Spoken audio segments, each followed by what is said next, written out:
Well, hello friends, welcome back to the program. Today we are going to work in Jakt again, and I had a great time building that miniature browser engine thing with the DOM and the CSS a few videos ago, and I think we found a lot of interesting stuff. So today we're going to do a similar thing, but we're going to build something else, and it's going to be a PNG image loader, and it's something that we have in Serenity already, of course. We have the PNG loader, which supports, I think, all of the filter types in the PNG format and maybe all the color types. I'm not sure, there might be some missing features, but it's about 1,100 lines of code. So I thought it would be interesting to see if we can implement this functionality in Jakt in a sort of a readable, hackable, and reasonably efficient way. It will be a good test of the language. And we're not going to be able to do all of that in one video, like the whole format, but we should be able to load a simple image. So let's start by making a simple image, I guess. We'll just bring up the old GIMP here, and we'll make a 3x3 image, let's say. And we can put like maybe like a cool gradient here from red to yellow, let's say. Something like yellow. Okay, and there we go. So we're gonna try to load this thing and export that, and we will make it, I'll put it on my desktop because it's a cool place to put files. And we call it 3x3 maybe. Yeah. And I think I'm going to cheat here by specifically requesting 8 bits RGB or 8 bits RGBA. No, RGB, I guess, because we don't have transparency. Yeah, so that's like probably the easiest thing to decode. We don't have to support all of them. Oh, look at that. How interesting. You see how, because it's such a small image, but like the Mate desktop, whatever this is, I guess it's the file manager, it's blurring it when upscaling, and it actually makes it look kind of good. It looks like it's way higher resolution than it really is. Anyway. Let's ignore that. All right, so let's go ahead and actually let me just check that I have the latest sources. Yes, I do. Okay, so we'll make something called png.jakt. Okay. And what are we going to do here? Well, first thing we're going to do is we're going to teach it to open the file. So I'll just start with a simple, reasonably simple main. If arg's size is less than 2, let's be good boys and, oops, print usage. So PNG file, I guess. Something like that.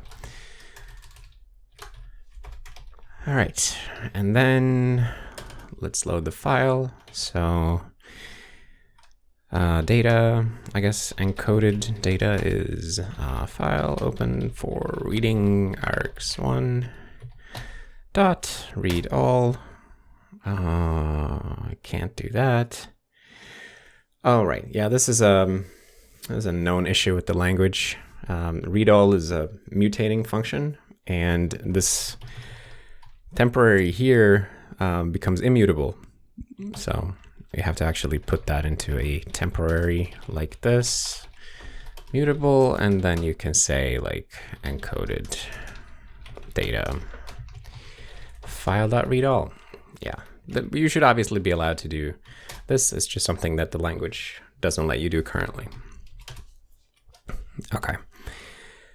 Next step would be passing this into some kind of PNG decoder thing. So I guess we will make one of those. Let's say a PNG decoder. And I think we're going to lean pretty heavily on the existing code here so that we don't have to relearn how the format works. But if I recall correctly, the PNG format is basically a header followed by like a sequence of chunks, and you can have zero. I think you can have 0 chunks, but in practice you probably always have chunks. And then there's like an end chunk, and I think the chunks start with like a little string that tell you what kind of chunk they are. And yeah, like we'll figure out the details as we go. So here, let's create a decoder, PNG decoder, create from encoded data. Okay. PNG decoder, encoded data. That's an array of U8, sure. All right. So far, so good. So next step is we want to decode the header. Decoder, decode header, let's say. And this is the part where obviously I don't remember exactly how the format works, so we're gonna have to look that up. But we'll make something like this. Yeah. And let's see, let's take a look here. Decode header, decode PNG header. Okay, so the PNG decoder actually, has a bunch of stuff that's kind of related to lazy decoding that we use in the browser. So in the browser, sometimes the only thing we want to know about a PNG is how large the bitmap is. So we need that for layout purposes. So in order to lay out the page, maybe we need to know that some image is like 300 by 200 pixels or whatever, because it affects the CSS layout. So we have special consideration for that in our PNG decoder, that it's possible to do like a partial decode where you only determine the size, but you don't actually go and get all of the pixel data.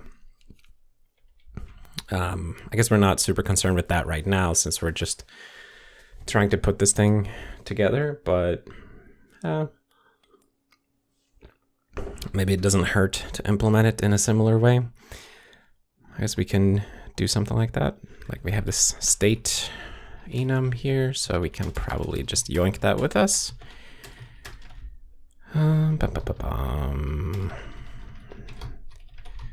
Okay.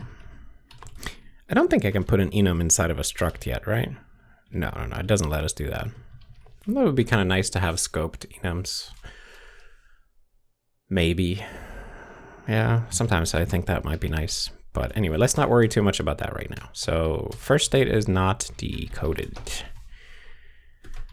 State not decoded. There we go. Yeah, now I'm thinking, like, could we infer the state scope here and let you type this?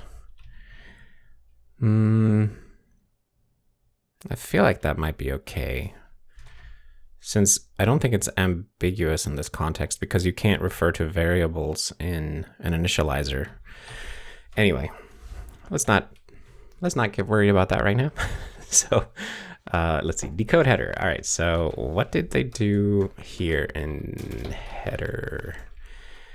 If the state is greater than or equal to header decoded, we've already decoded the header. I think we can't actually do a quality compare on these unless they have an underlying integer type, so let's just give it one. If state is greater than or equal to header decoded, return. And I guess this returning a bool is kind of really old Serenity way of doing stuff like this. The Jakt way would obviously be to throw errors instead. So I think we're going to do void return type and throw errors in error cases. So this would just be a return here. And actually, maybe it would be a nice situation to use guard instead. So guard has to be less than header decoded, else return. Just to make use of our language features a little bit. Okay, so the next thing that they do here is that they check the data. So the data is presumably the like the raw PNG data that we have here, the encoded data. So maybe we'll call it data just to make it a little bit easier to work with the code. Call it data, data, data. All right. It's easier to cross-reference if they have the same name. Okay, so we wanted to check that it is, that it is large enough to be a PNG header struct, or array actually. Okay, so it starts with this sequence right here. I don't know that we can declare something like this in Jakt. Like, we don't have globals.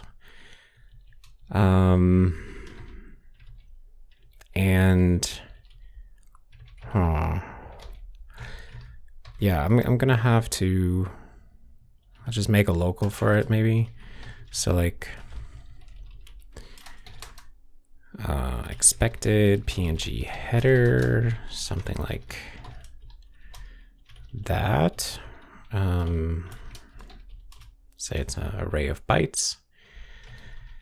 And then we have to prefix these with b, so they become byte literals. But other than that, we're cool. All right, so then the data had to be large enough to accommodate at least this. So let's see, guard data size, it has to be greater than or equal to the expected PNG header size, I guess. Else, throw error from string literal. PNG header not large enough or too small.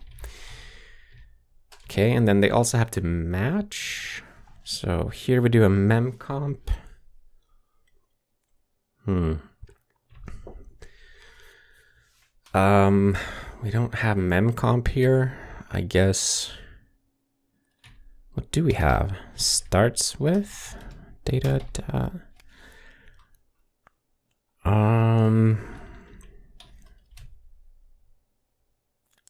Can we maybe slice it out and see? Let's see if we can compare two slices. That would be cool. So actual PNG header is it is the data. And we slice it from 0 to expected PNG header size. All right, and then can we compare that? So guard actual PNG header has to be equal to expected PNG header, else. Oh, he doesn't like that. Okay, so I can't compare those two types. Okay, well, what if I get a slice of view? Can I compare two slices? It seems like maybe I can. That's kind of cool. Should we allow comparing an array to a slice? Maybe we should, but we currently don't. Should we allow comparing an array to a slice of an array?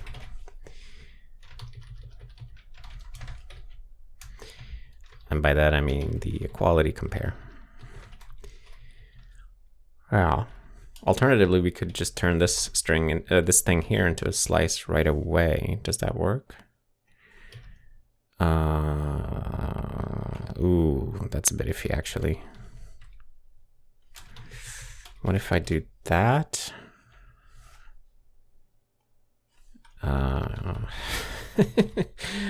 This is a little bit shaky. I feel like now I'm just making the code worse for the benefit of a little parlor trick. Yeah, I don't know. I think we'll do the slicing further down. Let this be an array here. But yeah, so if we allowed comparing arrays to slices, we could drop this part right here. We would be allowed to do just that. That might be nice. Okay, so PNG header invalid. Okay. So now that we have checked that, what do we do exactly? Oh, wait, was that the whole thing? Oh, so that's the header decoded state. All right. State header decoded. Cool. Decode header. Decode PNG size. Okay, so this, let's figure out what this needs to do so we can figure out how large the image is, because that's what this thing does, I think.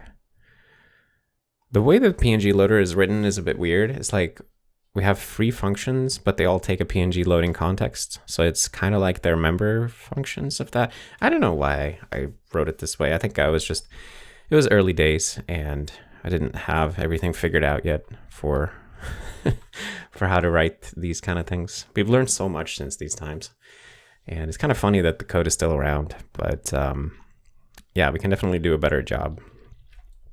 So let's try to do a decode size, maybe. Throws, all right. And we definitely need to decode the header if we're gonna, so we have to progress it to the header decoded state. And this thing will just return if it's not already header decoded or better. Okay, and then what does decode size do? Decode PNG size. It will bail if we've already decoded the size. Right, so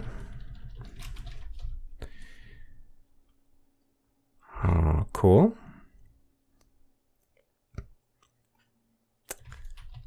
I guess, oh, it's written in that way. That's fine, we can do it that way. So decode the header and then, what are we doing here? So we're getting the data pointer. So the data pointer is a pointer to the data, the encoded PNG file, plus the size of a header. So it's like the bytes immediately following that 7 or 8, is that 8 byte header? Where's the header? Yeah, it's an 8-byte header. Okay, so we want, I guess we'll make a slice. This is such ancient code. It's like using a raw pointer and a size instead of span. So we want, we'll call it data, and this will be data, but sliced. So that we start, I guess 8 bytes into it. Yeah, this would read better if the PNG header would be a global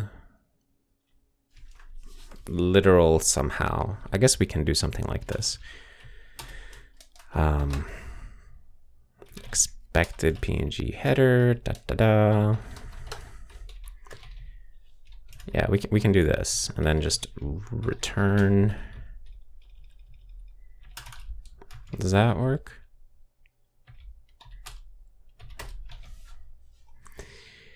Because then we can call it anywhere.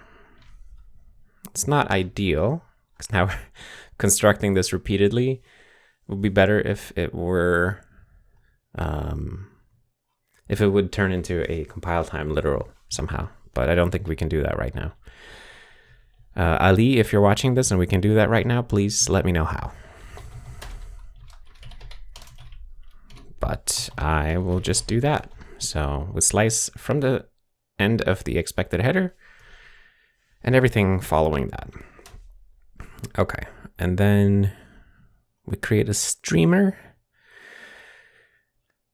which is a thing that reads different sized values, right?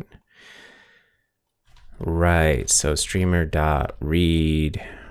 So we're using it to like read into U32, read into U8, read into, actually that's read into a array of U8. Reading into an enum. Okay, so it's reading into a sized target basically. It's going to be interesting to implement. But I think we can do that. So let's make a streamer thing over the data. So streamer create for data. Okay, so what is a streamer?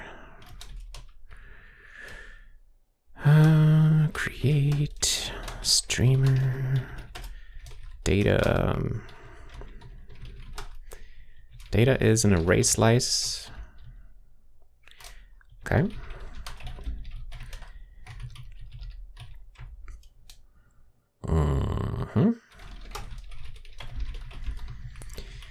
And then here we just call process chunk.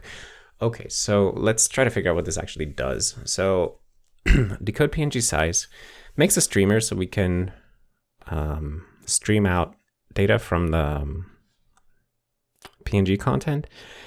And then we call process chunk in a loop until the streamer is at an end.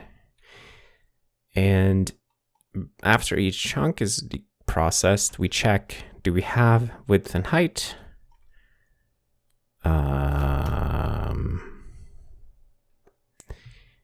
That doesn't look right.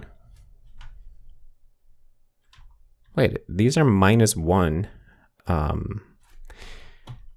And we're doing a non-zero check on them, which means that if you don't have width and height after if you didn't learn the width and the height after the first chunk, you will still consider the size decoded. So if the chunks are not in the order where, like, there's some chunk that tells you the width and the height. If that doesn't come first, I think our current decoder will actually break and believe that the image is -1 by -1.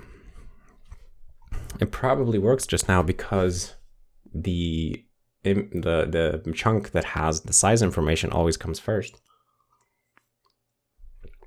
Interesting. So I bet you could make a weird chunk order PNG and break it. But maybe let's not get distracted by that. I'll put a fix me here. Width and height are so don't think this works right. Yes, I'll have to come back to that. Or if I forget, dear viewer, feel free to come back to that for me. Let's see. So we're going to make a streamer and then we're going to pass it to process chunk. Okay, so while not streamer at end. And here, let's see. So process chunk streamer, I guess.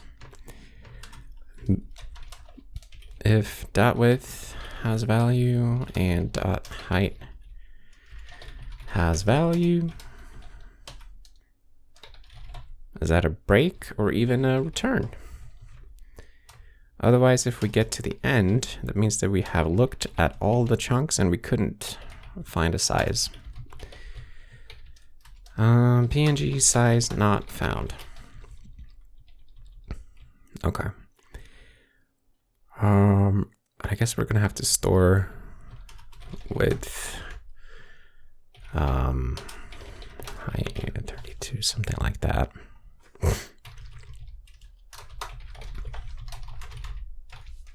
All right. And then streamer needs an at end API. So at end, which just returns,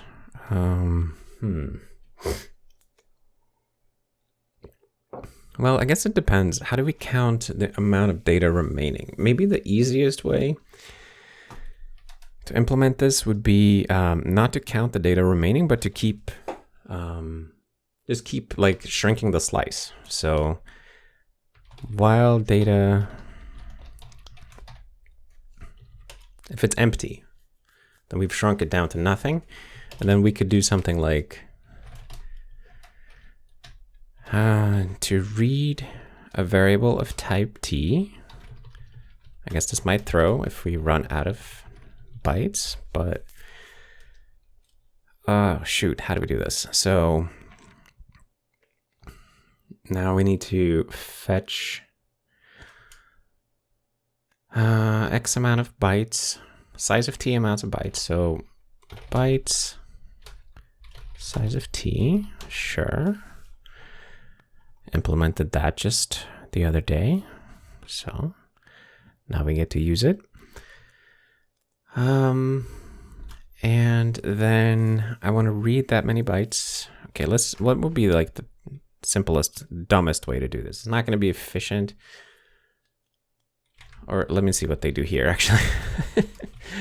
Read, yeah, how does this work? Okay, so it's doing some shenanigans here, just doing a gross CCast to a network ordered. So this is like a big endian wrapper thing. So PNG, everything is big endian, so we have to, it's not enough to just read the bytes out, we also have to read them out in the right byte order. So it's doing gross stuff. We definitely can't do this kind of thing in Jakt, unless we go to inline C++, of course, but let's do it in a stupid, inefficient way, and then we can worry about making it faster some other day. So for I in 0, 2 bytes. I guess I can even do it this way.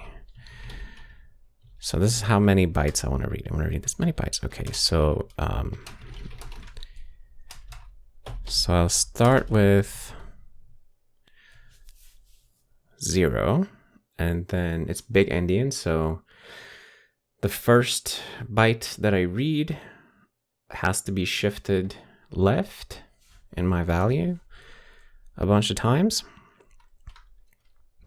Okay, so value, let's see, data. So we're going to read the byte where we are. And then when we're finished with this, by the way, we're going to do data is data size of t dot dot. Yeah, so we're reslicing data and removing the size of t from the start of it, if that makes sense. So we're creating a range that starts size of t bytes into data and continues to the end of data. So we're just like chopping off from the start. It's kind of it's not a terrible way to do this, actually. It's pretty expressive.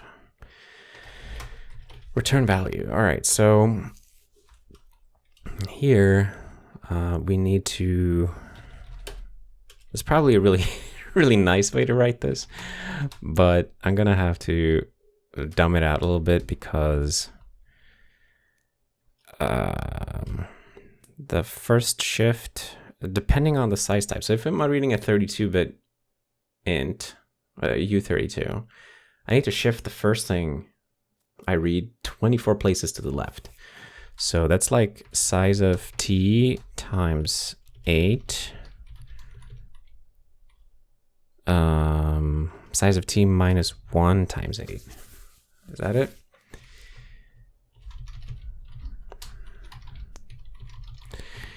Size of t minus 1 times 8. So if size of t is 4, like a U32, then this would be 24. Left shift, let's say, yeah. Okay, and if size of t is 1, so I'm reading a single byte, it would be 0 times 8 because I don't have to shift it. All right, so I guess if left shift, then can I write it like this? Then value, and then we order it in there. So B left shift minus 8. This is such a gunky way to do this, but whatever. Oh, I didn't write a process chunk function yet. Okay. see. So where are we? Decode size. Process chunk. And it needs to take the streamer. I can take the streamer as a mutable reference, I think. And we don't need to copy it. No need for that. So, while not streamer at end, streamer create data. Oh, it's just missing some curlies here. So let's pass it in as a mutable reference. Okay. Process chunk. So what does that do? Process chunk. All right, so now we get to test out this reader thing. So we're going to read out U32 with the chunk size, and then 4 bytes of chunk type, followed by chunk size bytes of data, followed by a CRC, a cyclic redundancy check value, which looks like we're not actually checksumming here and testing in this current Serenity implementation. Maybe we should. So let's see. So it started by getting the chunk size, which would be streamer read U32 in our implementation, right? This may need to throw. Yeah, of course, of course. So this might actually become much, much nicer. Then we need 4 bytes. So here we're reading them into an array of bytes, which I guess is okay. Chunk type. But it's technically a U32. So, although it would be probably harder to debug, it would be easier to debug this if we have just the bytes. So maybe let's do that. Let's see. So you needed 4 bytes, right? Yeah. So let's add an API for reading X amount of bytes. Oh shoot. Okay, so there were things here you didn't like. This needs to be mutable. This needs to be a Boolean expression, and I can't do this because, oh, interesting. So, guess we can do that. Okay. Read bytes 4. So to read X amount of bytes,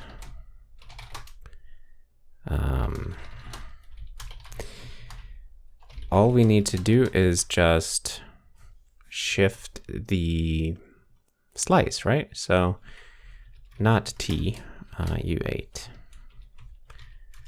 So bytes becomes data from 0 to count, and data becomes data from count to the end. So we're not copying bytes anytime here. We're just shifting slices around, which is really, really nice.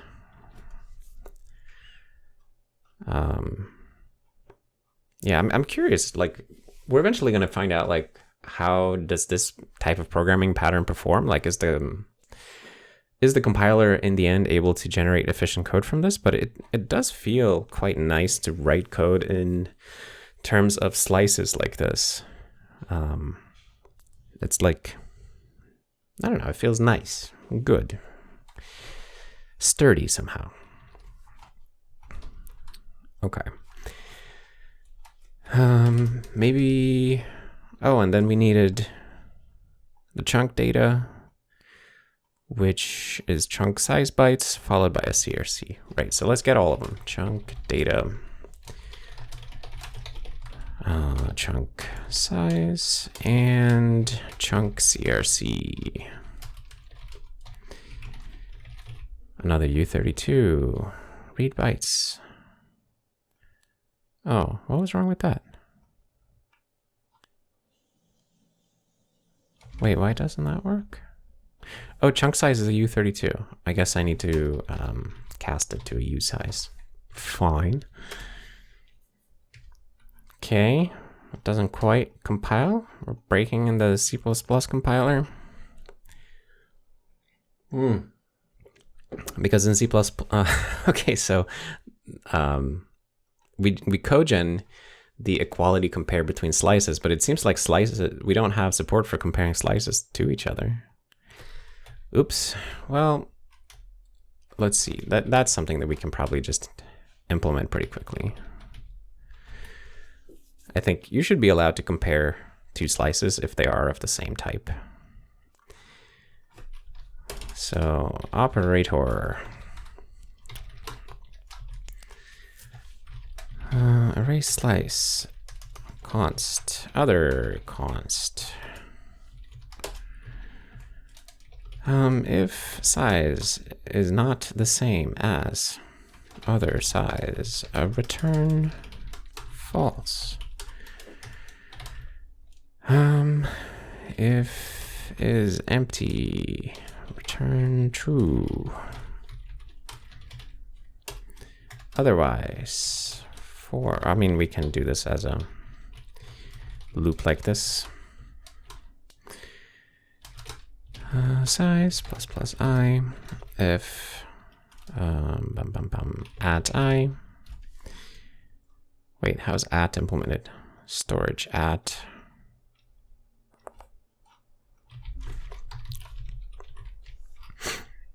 Can we get a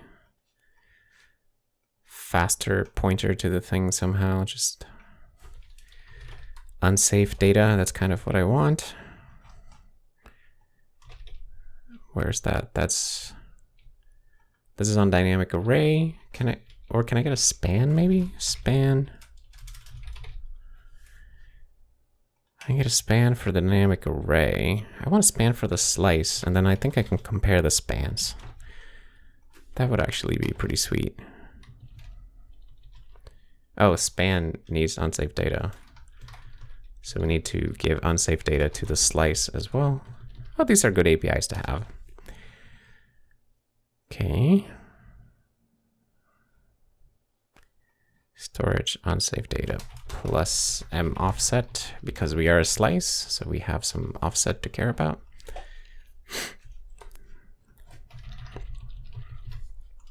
And then here we can just say return. Let's see. Span T. This equals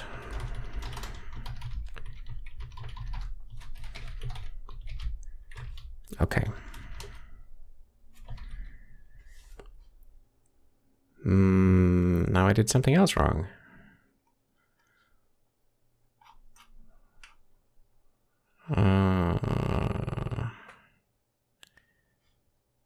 Can't static cast from array slice to span unsigned char. Oh, T const. Oh, sorry.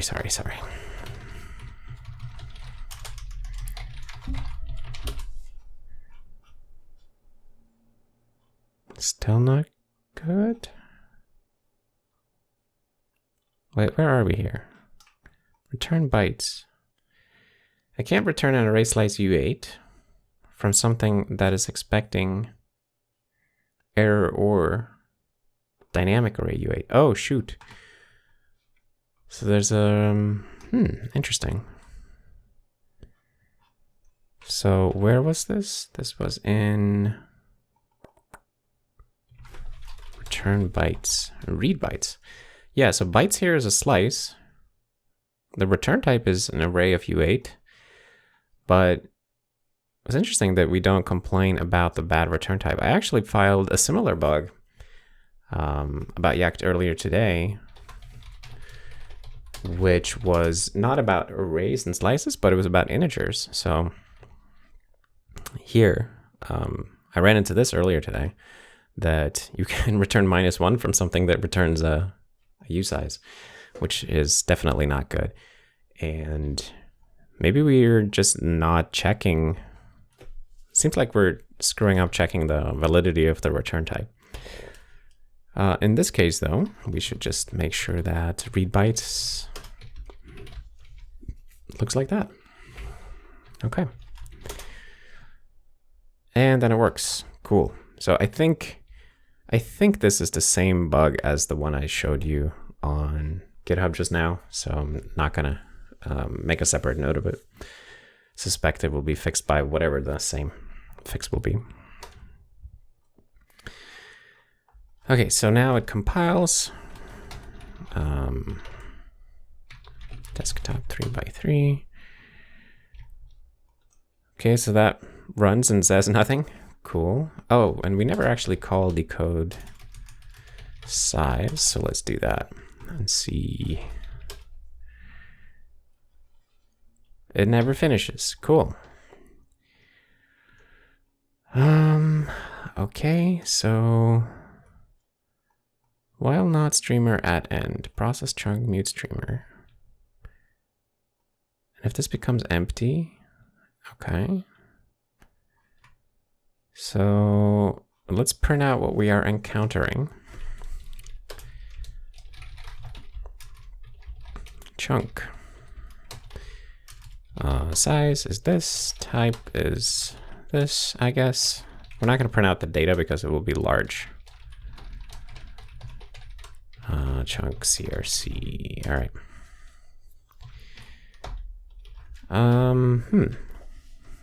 Okay, so first we're getting some type here with CRC 0. Okay. We should try to turn these into strings so we can see what they are. Let chunk type name is string from UTF-8. Chunk, no, not data, type. That doesn't work? Wait.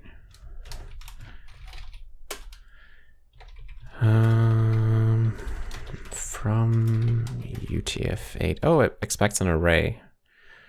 Interesting. Oh, that should be allowed to create it from array slice as well somehow. Would be cool, but I guess we can. There's some like two array thing, right? Yes, that's a thing. Chunk type name.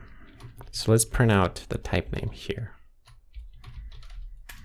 Chunk type name.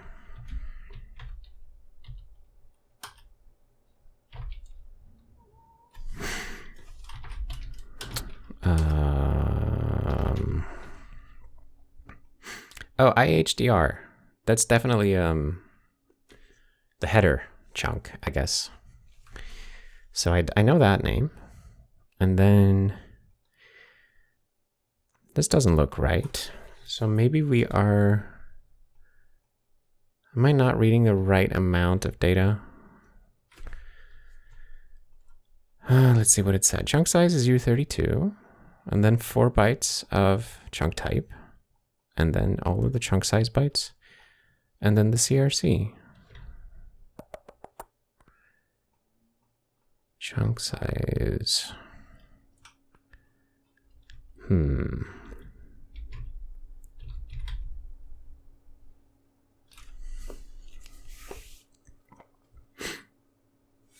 I would have expected it to enumerate, just like enumerate all the chunks, but then why does it never stop? That's so weird. It just keeps going forever.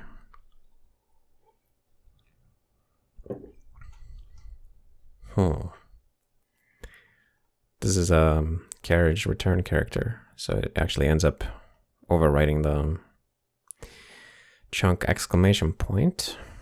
Why does it loop though? Why do we not progress the, I would expect the slice to keep shrinking. So, okay, let's see. At end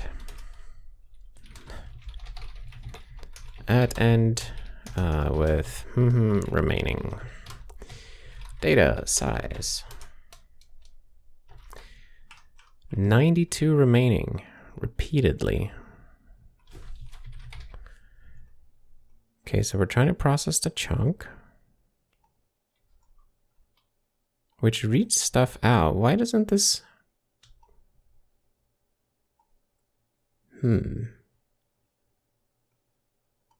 Why doesn't this shrink it down?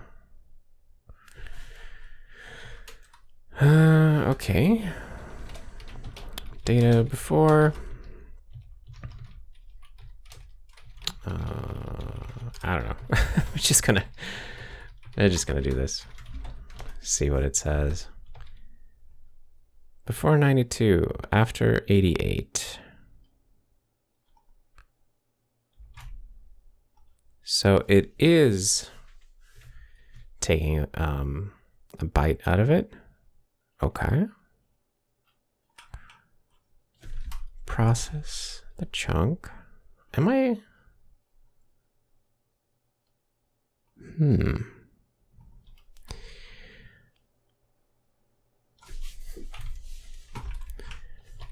Let's look at the start.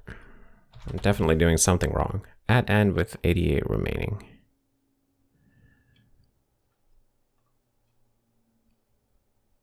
Okay, so it reads a bunch of bytes. And then do we go back somehow? Like, does it reset it to the beginning? How would we even be doing that? Data.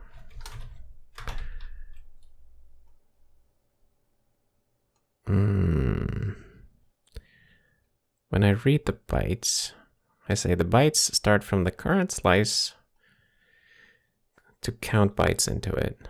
And then I retarget the slice. Let's see.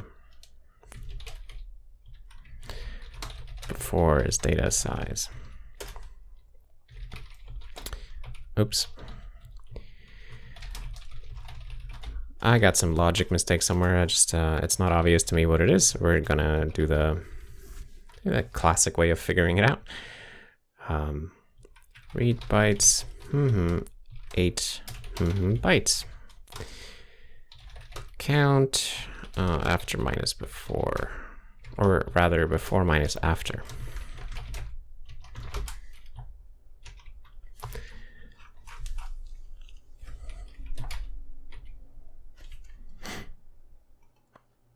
Okay. Read bytes 4, 8, 4 bytes. Read bytes 0, 8, 0 bytes. Okay.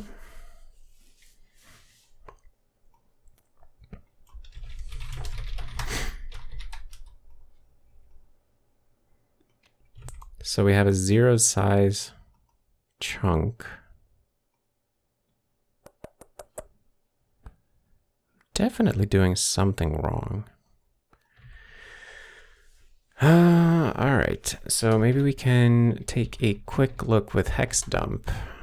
Let's just see what we're looking at here. So IHDR, this is the start of the chunk. So that means that this is IHDR right here. And this here would be the chunk size. So this is a 13 byte chunk. Not including this. So then we would have 13 bytes here. So that's 8, 10, 13, and then, wait, am I doing that right? 8, 9, 10, 11, 12, 13. Okay. And then, is this the next chunk size?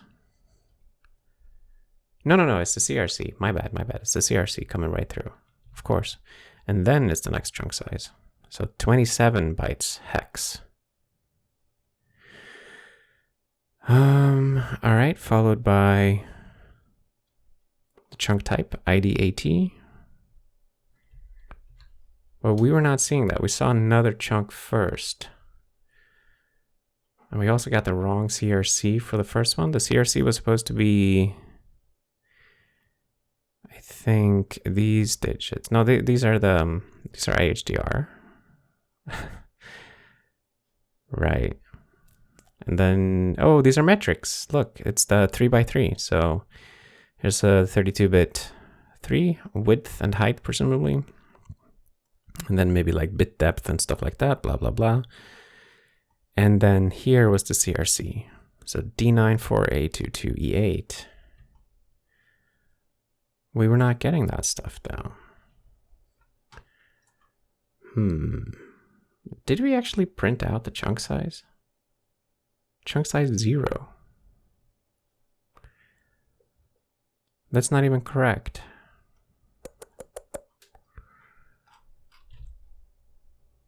We have the right type, but why is the size 0? Oh, I guess I could have just totally screwed this thing up, but I never actually verified that this thing works. All right, so what is my logic mistake? Start out with value 0. Sure. Okay, so let's see. So we're gonna read 4 bytes because size of U32 is 4, starting with data I. So in this case right here, we're reading out D9. Okay, and then left shift at this point is gonna be 24. So, oh, if it's not, we're not doing the bottom like that. Okay. That was stupid. All right, this can definitely be nicer. Okay, well, I was missing the condition when there was no shift left to be made, so we were reading like the least significant byte. Ugh, that was a little bit of a goof, but we should be back on track. Okay, yeah, now we are cleanly reading out the 3 chunks, but we don't learn the PNG size, so we end up erroring out. Cool. Okay. So, process chunk. I guess now is the time to look at the chunk type. Or chunk type name even. So like match chunk type name. Can we do it in this way? I think we can. Process IHDR. Something like that. No, I think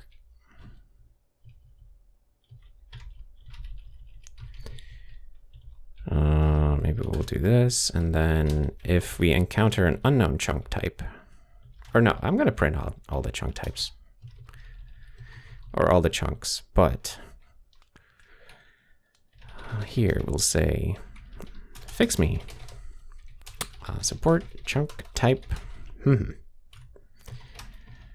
a chunk, a type, a name. By the way, it would be kind of cool if you could bind the thing you're matching on here. So you could say like that. I think we talked about that in the past. I don't remember what happened with it. Maybe there was some reason not to do that. I don't recall. Anyway, process IHDR, sure. And I will give you the streamer so that you can keep reading from it.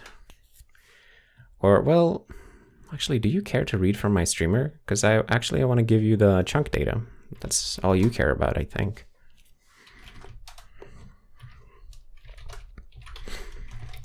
Chunk data. Something like that. Oh, yeah. Wonder if array slices should have a shorthand syntax. It definitely looks clunkier than the shorthand for arrays, because this is kind of nice.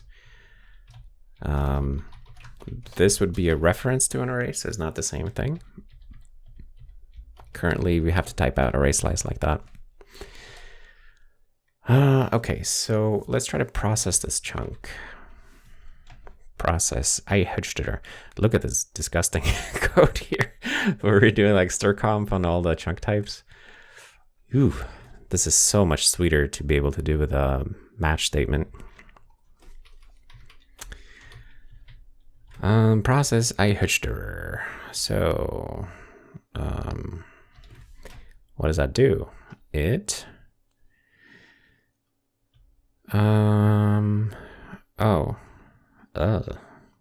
okay, more shenanigans here. Just doing a C cast to a C style struct, or it's just casting to a struct. Yeah, we don't have to live that way. We can also just use a streamer, I think. So let's see. These are the things that we want to extract. Let me go ahead and do this. So we'll make our very own streamer for the chunk data. And no? Streamer? Array slice? Oh, I have to say data. Maybe I'll just call that data.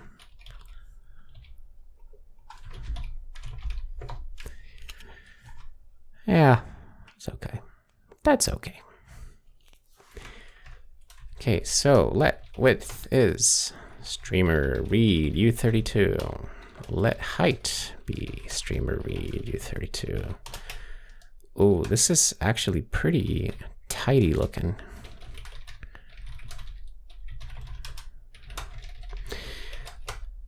Color type is actually an enum here. Okay, well, we're just going to read it out as a U8.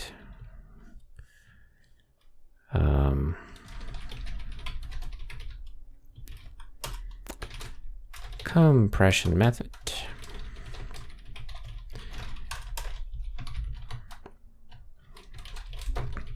Okay.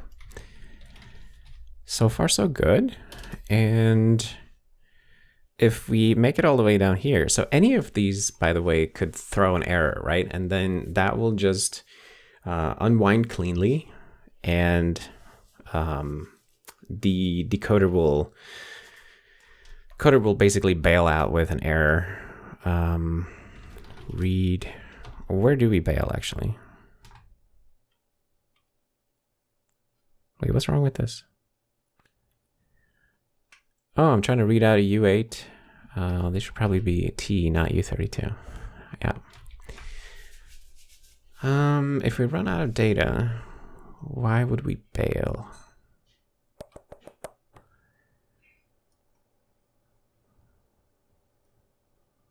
We would, I don't think we would actually bail. We would instead do a runtime panic in the attempt to dereference here. So we actually do need to explicitly handle the bailing. So if data size is less than size of t,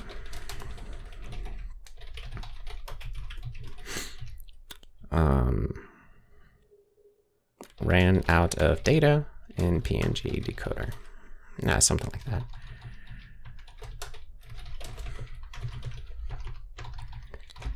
Or let's say unexpected end of PNG data. And read bytes has kind of the same issue, right? So if data size less than count, yeah, there we go. Now we're actually producing some of these errors. So now it should do the right thing.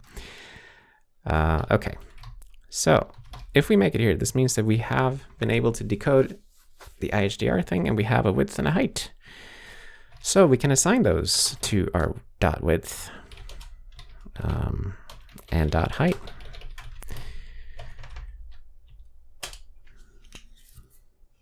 Okay, so the loop exited, decode size,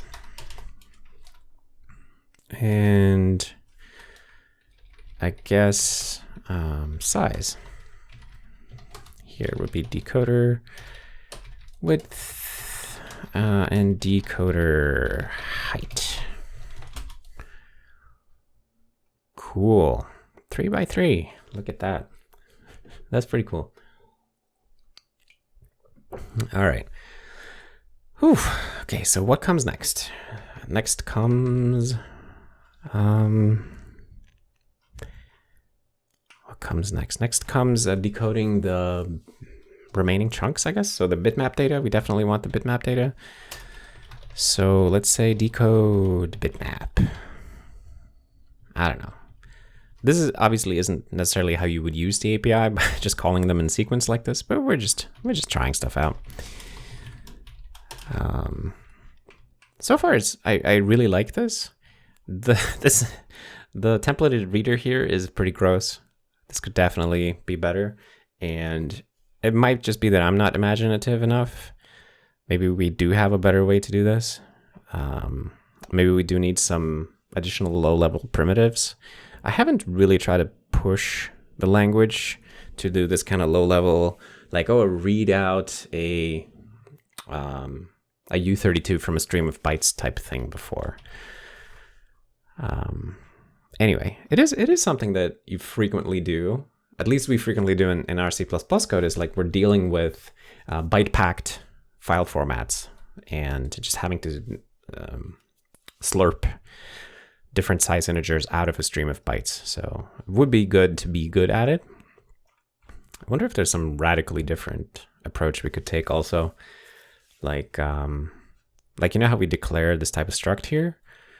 It would be cool if you could sort of declare structs like this, but in a more declarative way, and then have the language just do the streaming into structs like this for you. I don't know how that would actually be in practice, but it is kind of tedious to write code like this sometimes.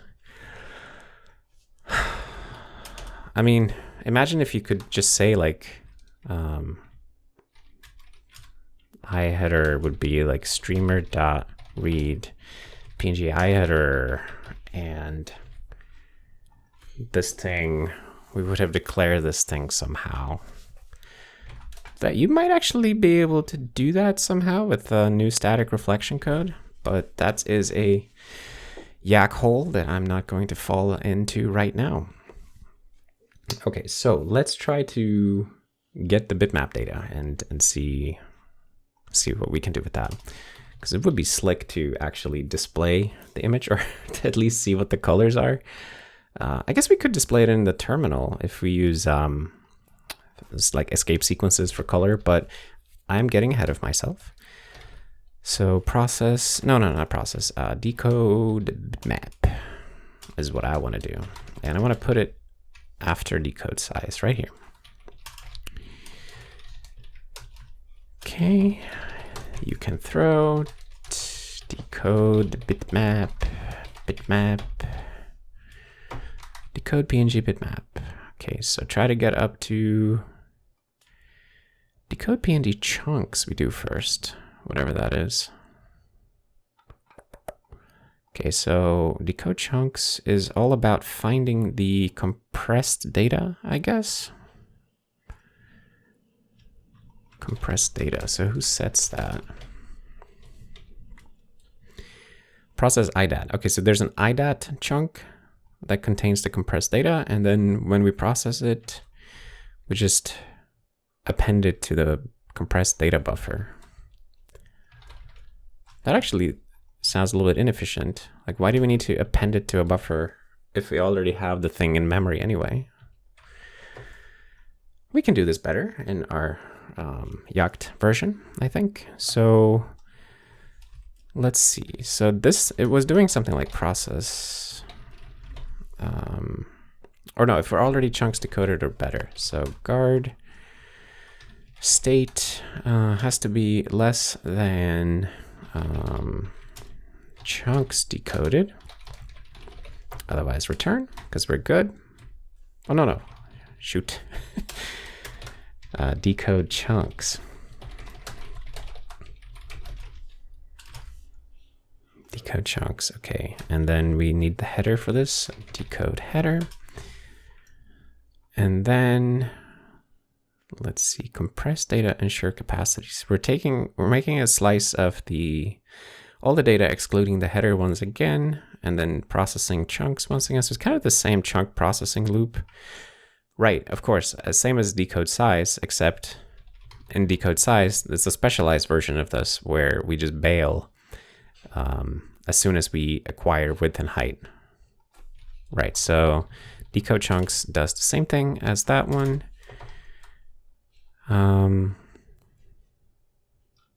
Yeah, so decode size could probably be like a specialization of decode chunks, like bail, only need size or whatever.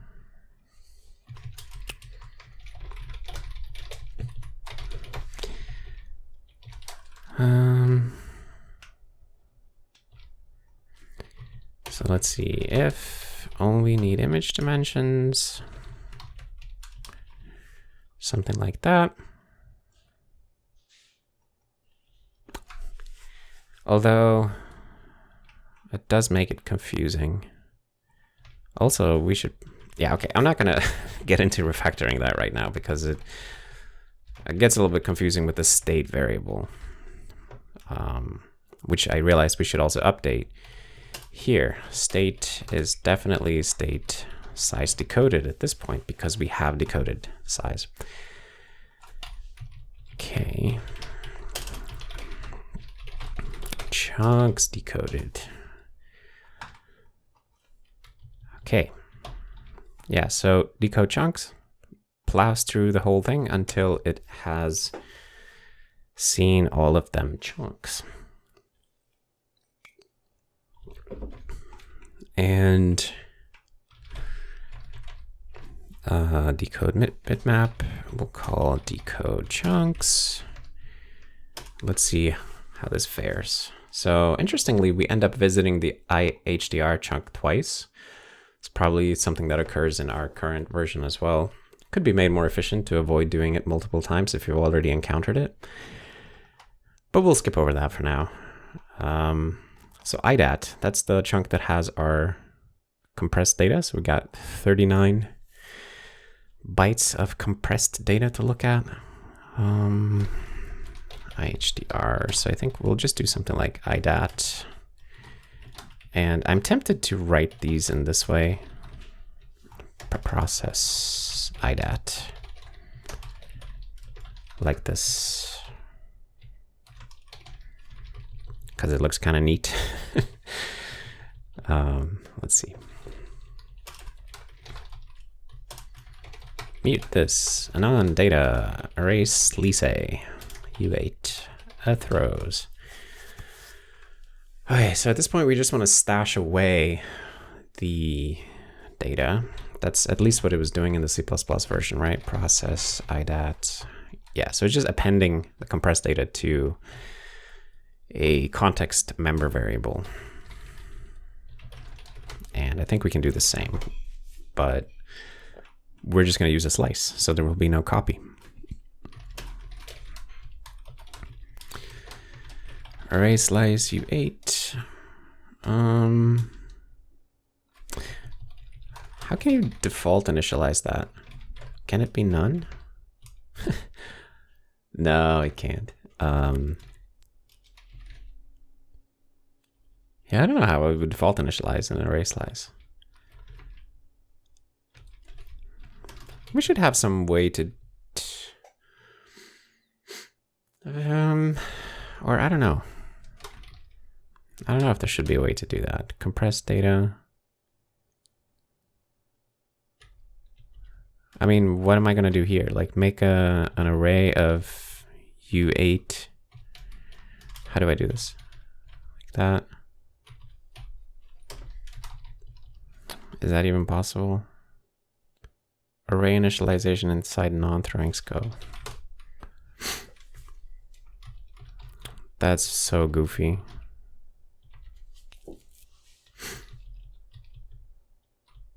I guess an alternative would be to make it optional. So then it's like not initially assigned. And if I do that, it can be none. Maybe that's the more idiomatic way to do it. So I'm going to do that.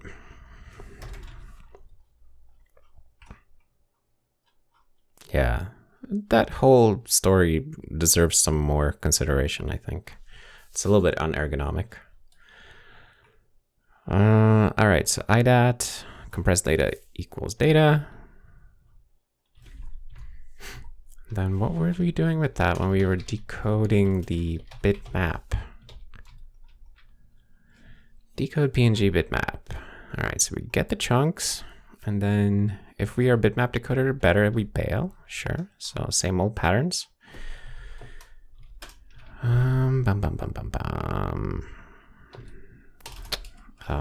Guard. State has to be less than bitmap decoded, else return. Okay. And we're checking that. Oh, interesting.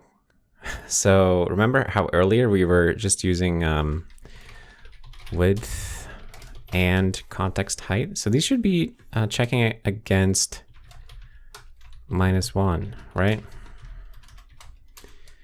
Technically, although the way I would write these nowadays would be using optional U32 probably, but I don't want to get ahead of myself and modify the C++ code right now, even though it is clearly wrong. So decode pung bitmap. Okay, so checking decode chunks. So if we don't have size at this point, then that's a failure. So guard width has value and height has value, else throw. Error. PNG has no size. I don't know. Okay, and then this is checking for a palletized image.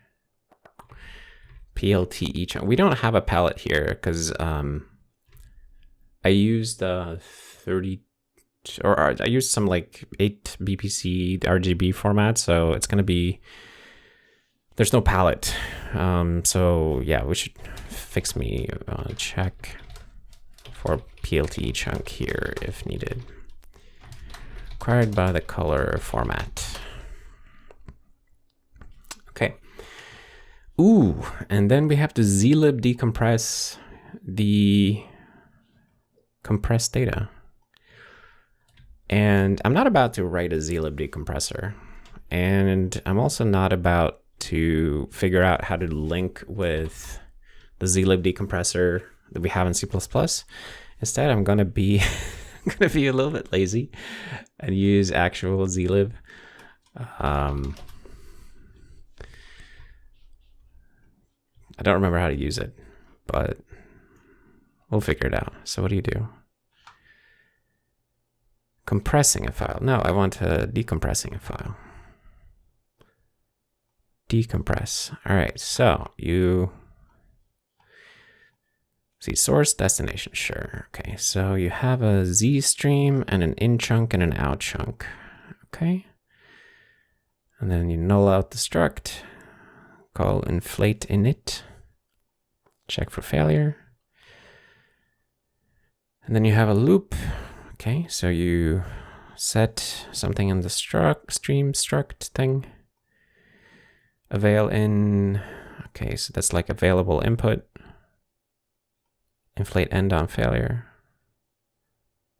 Okay, yeah, we'll figure this out. So we need to import Zlib. Oh man, I think, wait, how do you do this? unistd.h.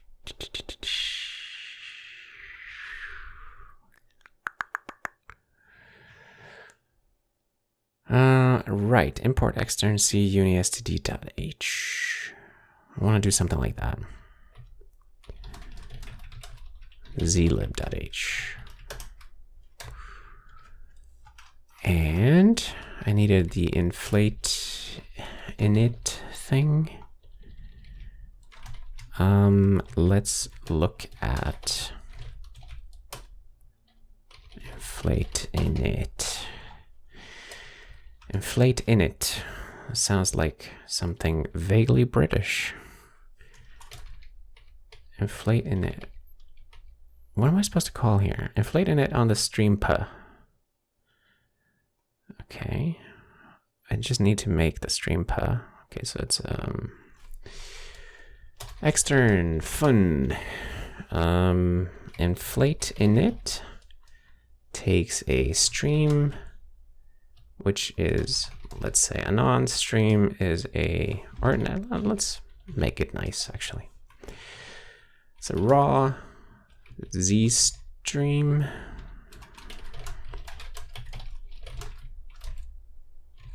And Z stream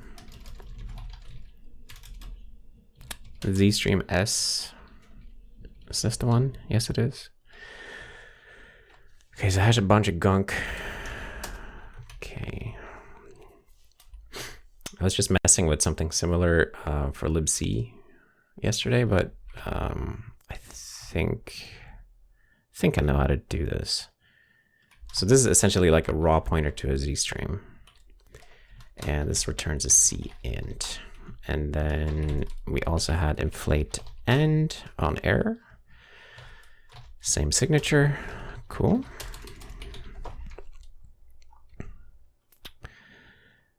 Okay, so then what did we need to do to decompress?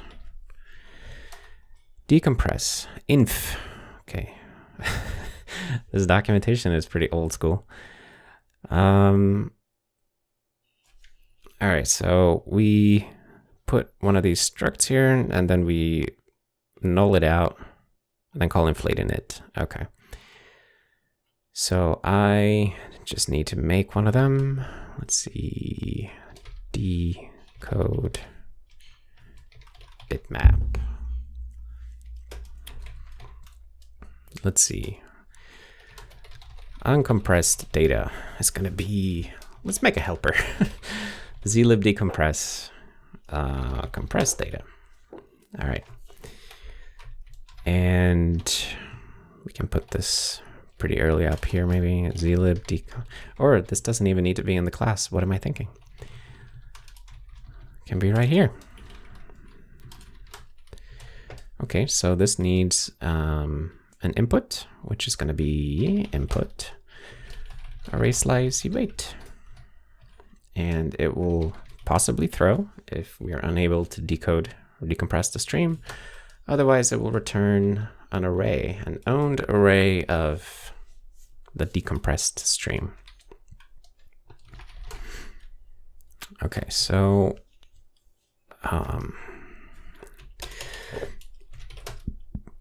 the stream is the stream.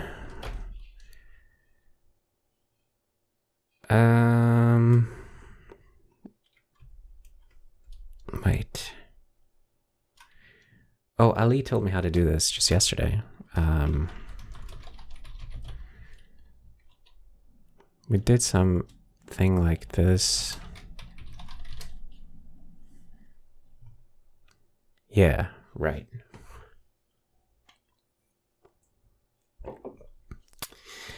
It's a bit odd, but that works. So we just say that it has a constructor, and because it's a primitive struct found in a header, then the C++ compiler will make sense of it. Okay. So we needed to null everything out. I don't think that we do need to do that here. Actually, we'll be nulled out by default. It looks like it's just setting things to 0. Yeah, because of this, like, it's old C code. So they have to null everything out by default. And then we want to call inflate init. So let's see. Inflate init raw stream. Does that work? No function with matching signature. Stream. Oh, interesting. I think if it were to take a reference, like it would tolerate that, but it seems like we don't tolerate that for raw pointers. Interesting. Okay, well that makes me not care about this anymore. So I'll just do this. And then we had to check the return value, I guess. Or Z okay. Can I get a list of what these things are? Z okay. Okay, 0. Cool. Right, so I'm just gonna go ahead and declare something like that.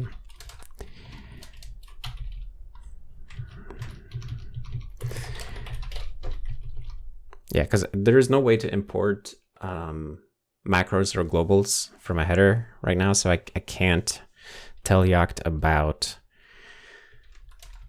ZOK, so I have to make my own thing for it.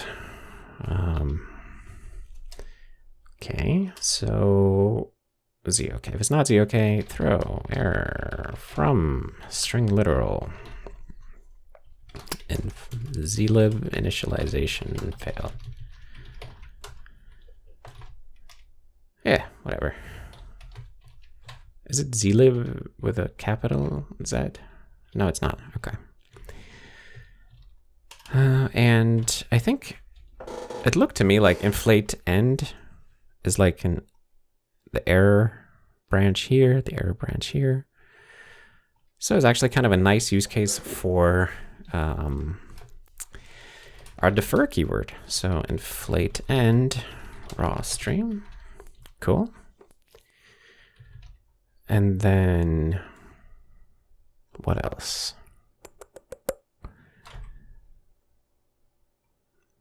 Yeah, see, they don't even care about the return value. I wonder if it has some interesting return value. They're voiding it out in their own examples, so I'm assuming it's not terribly interesting. Okay, so if stream available in. So available in is where we put our input. Okay, so avail in is the amount of input. Right, so avail in is going to be input dot size. Can I do that? Can I not do that? Oh, I have to put it in the struct. Of course, of course. Avail in is a what exactly? uint. Would be kind of an interesting use case for. I think I was talking with Ali the other day about having something like. For all of the C++ types, you could like get to them like this because it's not always obvious what a uint is. It depends on your machine configuration. So here, I'm just going to go ahead and assume that it's a U32. So we got avail in, total in, next out. Oh, there's also next in. Okay, so avail in. And then what? We read it chunk. What's chunk? Chunk is the size that we're working with. Okay, sure. And source is the file we're reading from. In is an array of bytes. Got it. Okay, so if there's some error with reading, exit. If avail in is 0, we break. So this needs to be some kind of a loop here, I guess. Loop.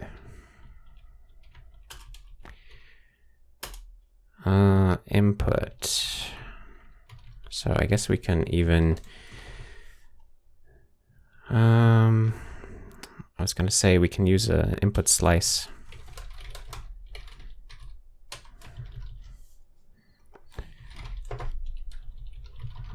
We'll make an input slice and then we'll shrink it as we go.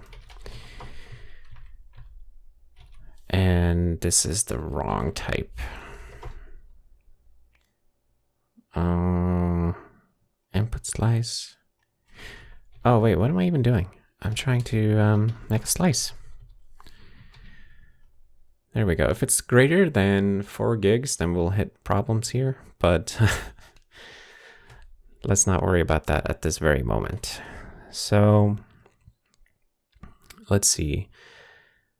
Next in is in.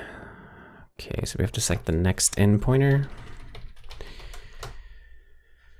To what exactly? Input slice dot.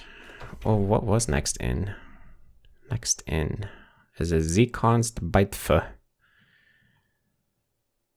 I assume that's just a byte pointer. So like next in.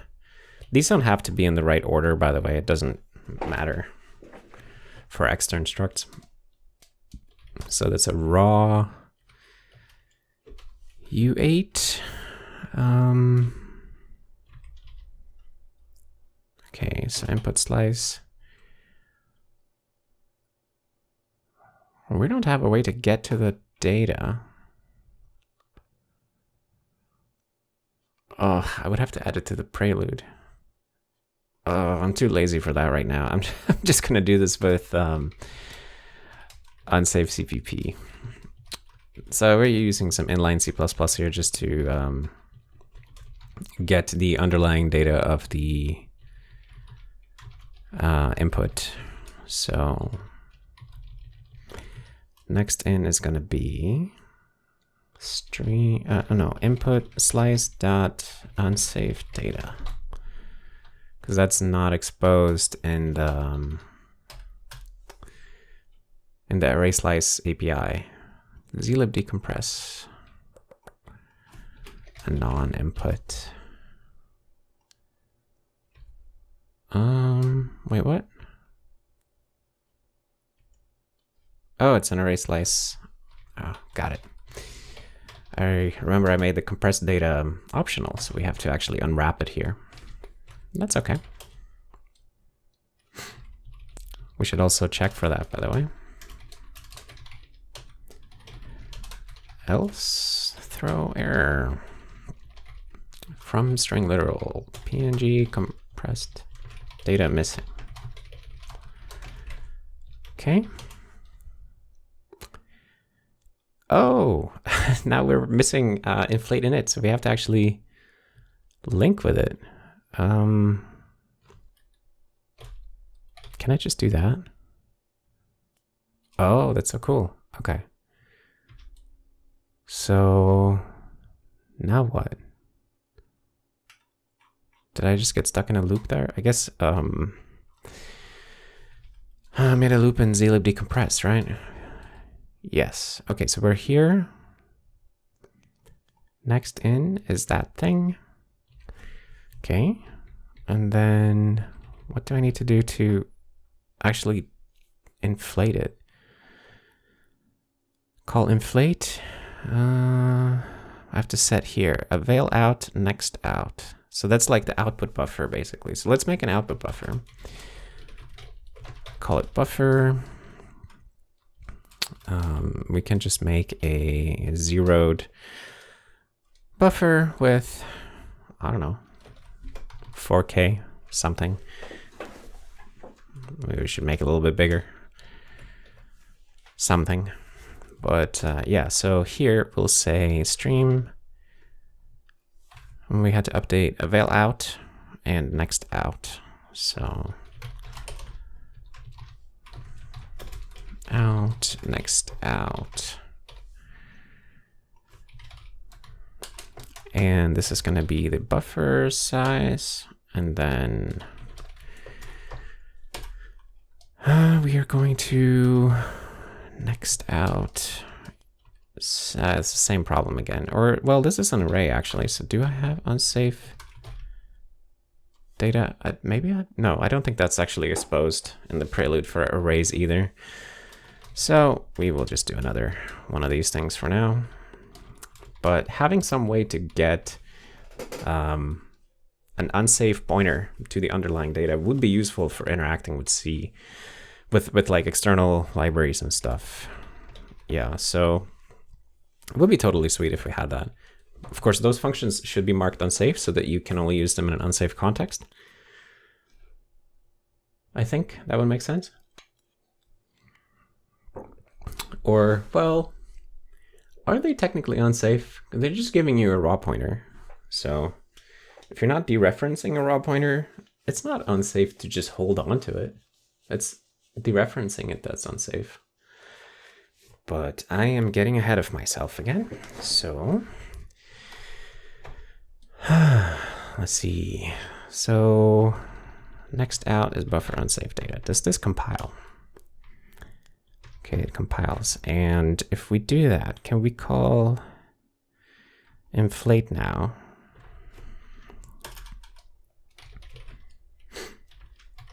So we call inflate with stream and z no flush. Okay. And we're just gonna look up what z no flush is. 0. Cool.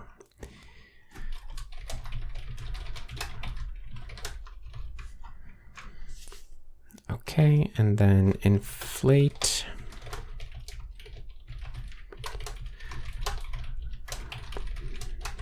And what is the prototype for this API exactly? Oh, it's right here. Inflate returns the cint, takes a stream, and int flush. Got it.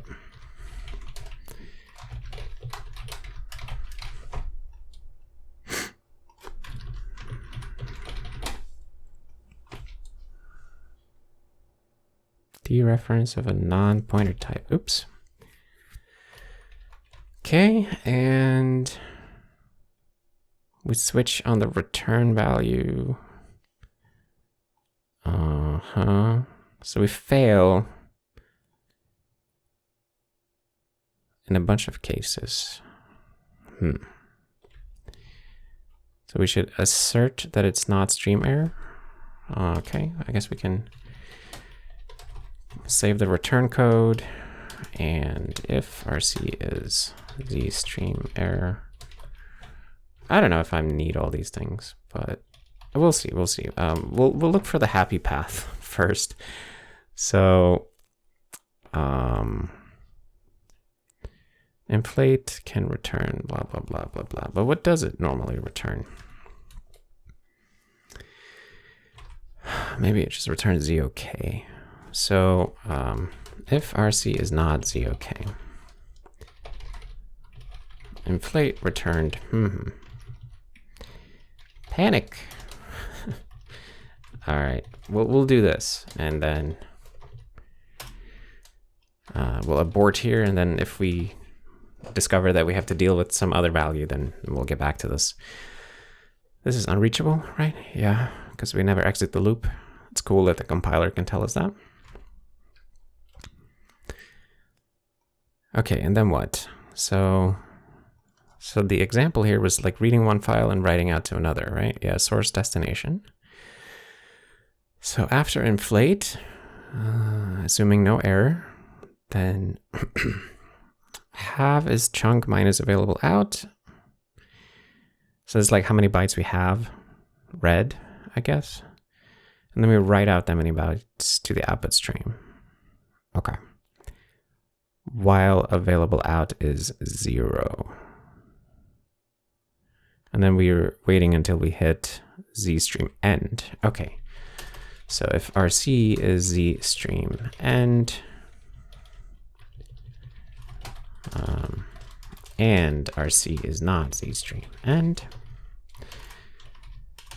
if RC is z stream end, break. And we need to be making an output thing here, which is going to be our total output. Basically, we're going to append the buffers as they come in to that thing. Okay, z stream end. So what is z stream end? 1. Okay.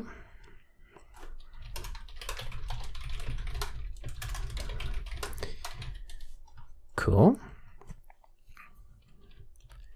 All right, so if we're here, that means that we have stuff in our output buffer.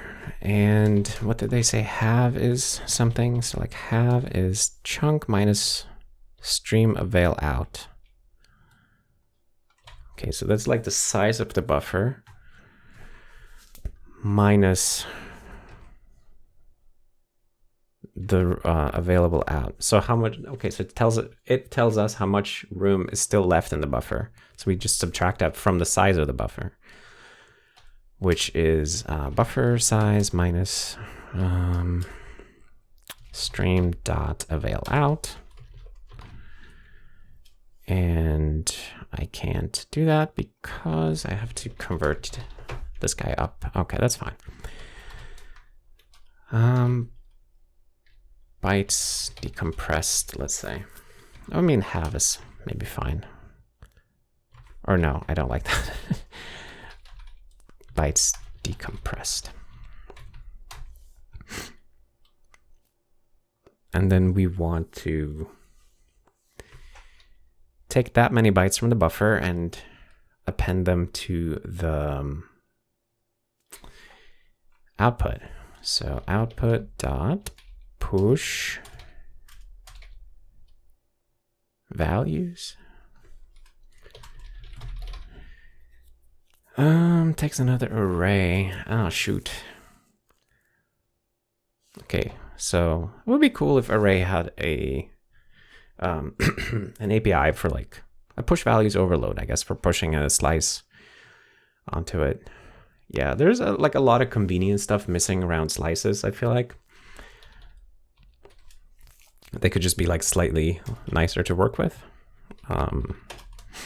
So I guess what we'll do here is we'll do an ensure capacity, output size plus bytes decompressed. So we make space for it, and then we'll do a good old loop.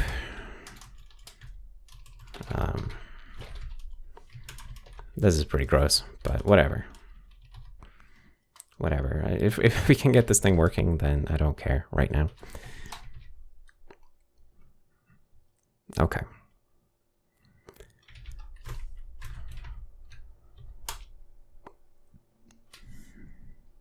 Okay, so we exited. No complaints. Cool. This is going a bit better than expected. I thought we would, I mean, we don't know yet if it actually decompressed correctly, but I was expecting this part to cause trouble. Okay, so assuming that we have now decompressed the data, then we have blah, blah, blah, blah, sure. And then we, based on the interlace method, right? So there are two interlace methods in the PNG format. There's null and there's Atom7. And it basically means that if you use interlacing, it means that like every image can be displayed in like lower quality as it loads, and the quality improves the more data you have. So it's kind of a, I think maybe the 7 is because it comes with like 7 versions of itself and increasing quality or something like that. I don't remember exactly. The data is laid out in such a way that you can display it early with a partial downloaded PNG and display it at lower quality, and then it improves as you download more, basically. Anyway, I definitely didn't enable that when saving the thing, so I don't think we have to care about that, but we should at least check for it in our code. So let's see, where did we call this? Zlib decompress.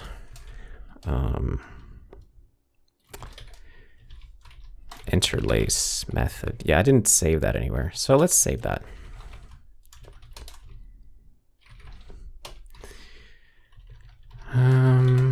Maybe we'll do something like this. So Atom7. Yeah, these are the ones.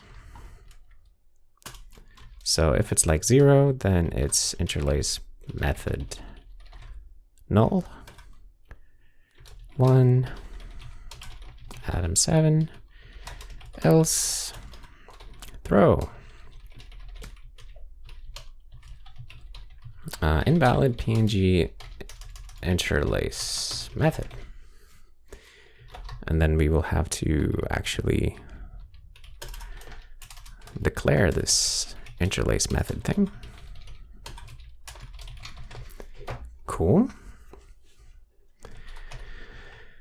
Cool.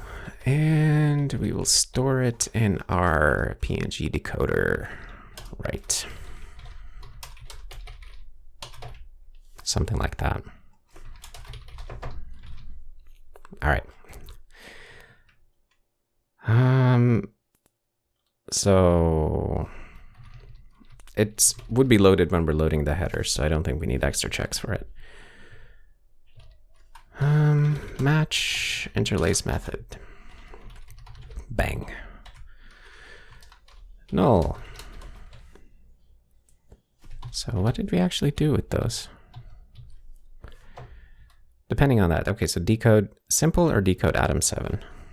Okay, so decode bitmap simple.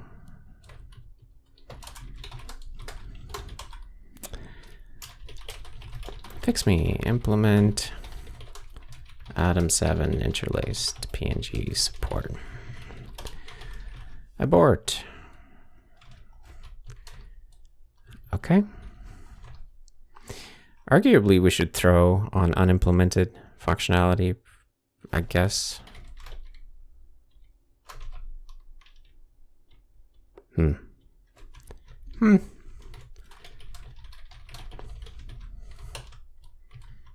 Yeah, something like that. It's kind of a little bit nicer. Don't have to kill the process just because we didn't implement that yet. Okay, decode bitmap simple.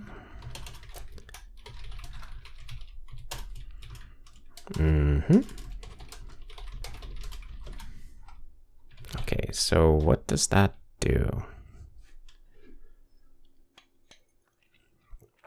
Okay, so we make a streamer over the decompressed data, and then we iterate once per scan line.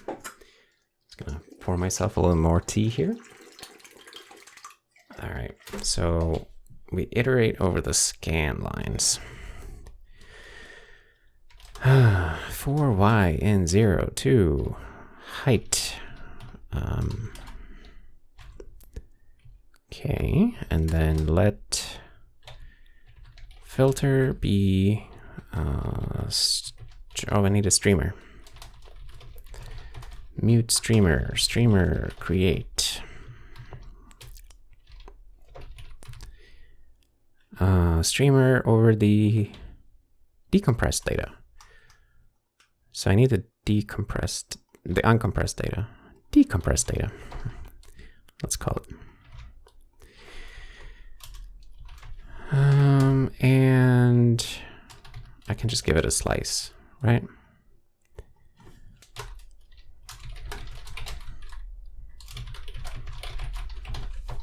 That's okay. All right, and then we read a filter type, which is a U8. All right. And if it's greater than 4, then it's an invalid PNG filter. Sure.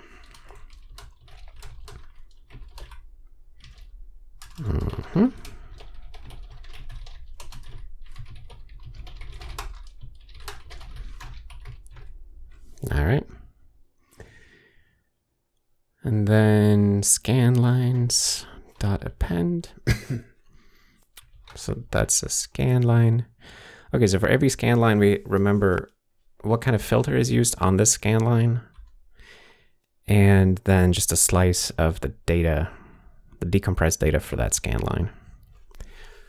Okay, and the slice is row size, scan line buffer. Okay, so let's see.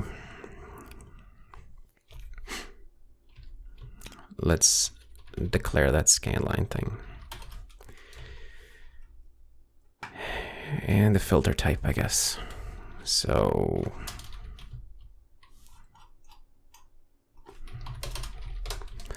filter type, none, sub, no, not substring, geez, up, average, and path, whatever that is. I know it's a kind of filter, but I don't know how to say it.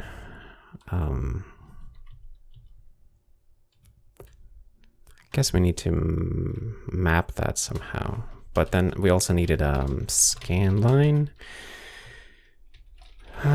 Filter type. Just filter.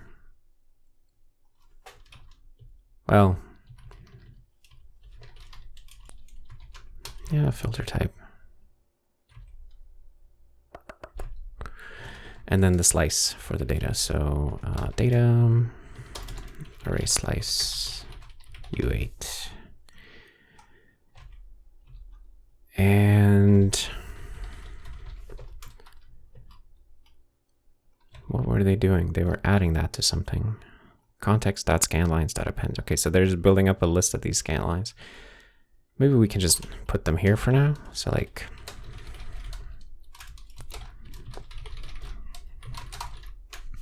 all right. Okay, so we need to make a scanline.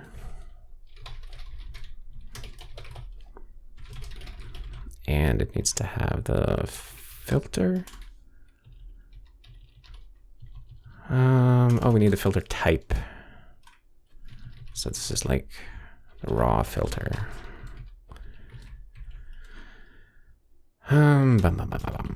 Let filter match raw filter. Okay, and then what were those? No, not you. You. Okay, so that's presumably 0. Filter type none.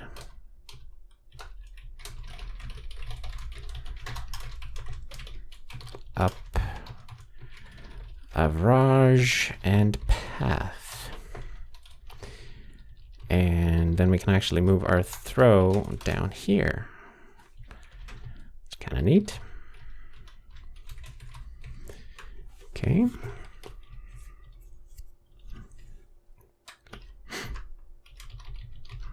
Could even do it this way. Kind of nifty. Makes me think, keep rethinking, should we call it filter type or filter? But filter is probably slightly nicer. Okay, so scanline, filter, and data. And how do we figure out what the data is? So the data is here. We need to compute the row size, which is really the scanline size for the width. And there's some math. So we know the channels, the bit depth, and the width. Okay. So scanline size and the width. I think we already know the width. Why is this not using the member width? Oh, because of the Atom7 subimage thing. Okay, okay. So I guess it makes sense to do it this way. So this and width U32. U size is the output. Okay. Mute size.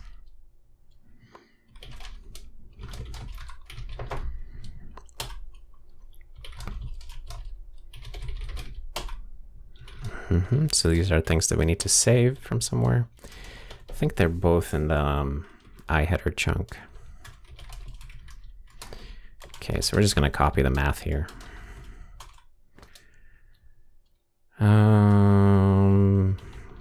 Fix. Yeah, so here we need a way to check for overflow. Currently, what Jakt will do is it will just die on you. We need, I don't think we have a way to explicitly check for overflow. Overflow and throw if needed. Throw on overflow. Okay, so channels and bit depth. Where are you storing it? IHDR bit depth. Okay, so IHDR has bit depth.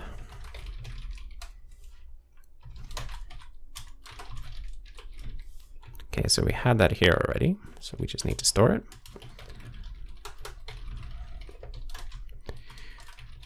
Bum, bum, bum. And I guess that can be a U size of 0 from the beginning. That's okay. What's the other one? Channels. Channels. Okay, so that's assigned in a couple of different ways. Okay, so it's assigned based on the color type when we're processing the IHDR chunk. Cool. Okay. So let's do the same thing. So bit depth is bit depth. Okay. So how, switching on the color type. Okay, so I need to declare this enum as well. Can I compress these compression related things? Yes, I can. Color type, cool. Grayscale. Oh, they're kind of like that. Interesting. So I know that if I do this, I don't think I can match on them, which is just something missing. But let's see, maybe I'm wrong about that. I feel like I tried that just a few days ago and it didn't work. True color with alpha, sure. All right, so color type is color type, none.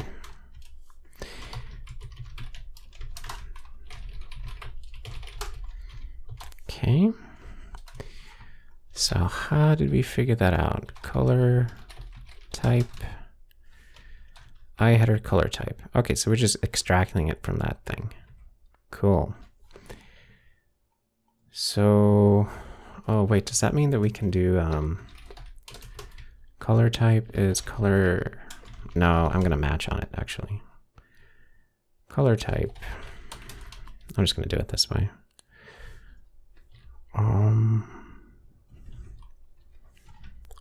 So what were they?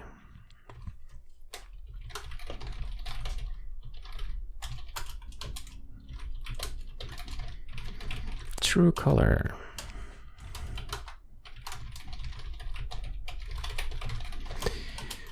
Okay.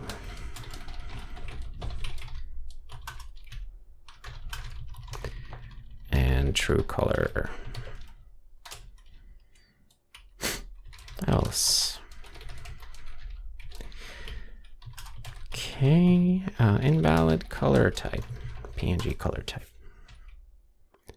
Yeah, and then I didn't need these. I mean, it would be nice to have them, but I'm pretty sure it would break match. So let's see, simple. So if I had the scan lines, I needed to compute this stuff. Right, I was in process IHDR in order to figure out what the channels thing should be. So channels is here. Okay, so matching on the color type. It's a little bit weird given that we just did this. This should definitely be fixed at the language level so that you can convert from a an enum with an underlying integer value. Like you should have some way to like convert from an integer value in a fallible way to a value of that enum type instead of having to do this. But let's not get distracted. So I chose RGB, which I think is going to be true color out of all these. Oops, but I'm not exactly sure. So we'll see. Grayscale.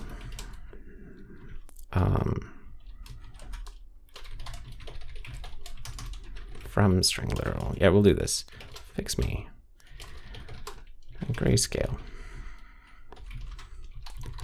So we'll have a bunch of these. Grayscale with alpha. And true color with alpha.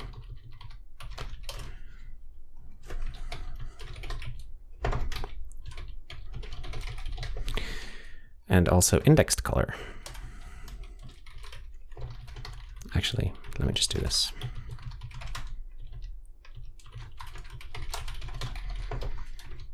Okay. Wait, was that not all of them? Unreachable code. Oh, because they all throw, of course. Shoot. Okay, so let's assume I'm gonna, hello. I think it's this one. Unreachable code. Oh, because I'm aborting. I need to not abort, of course. Is enum variant. Wait, what? Oh, wait, did I make this optional? Yes, I did, of course. Yeah, so that's definitely a bug. Like if you try to match on an optional value, the compiler just crashes instead of telling you what's wrong. So that's definitely a bug. But let's just unwrap it. It's funny, like I kind of got used to a bunch of these bugs and I know immediately what the fix is, but we should fix it in the compiler also. Okay. Invalid PNG filter. All right. Invalid PNG filter.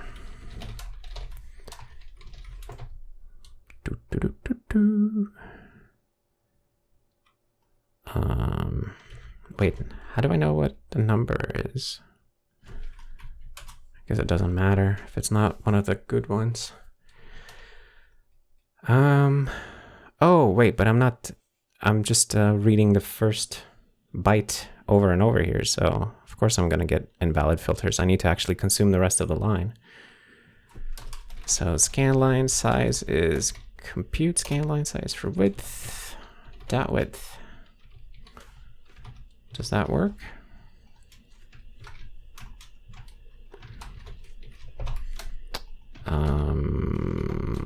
This can be a non because width is already here. Okay.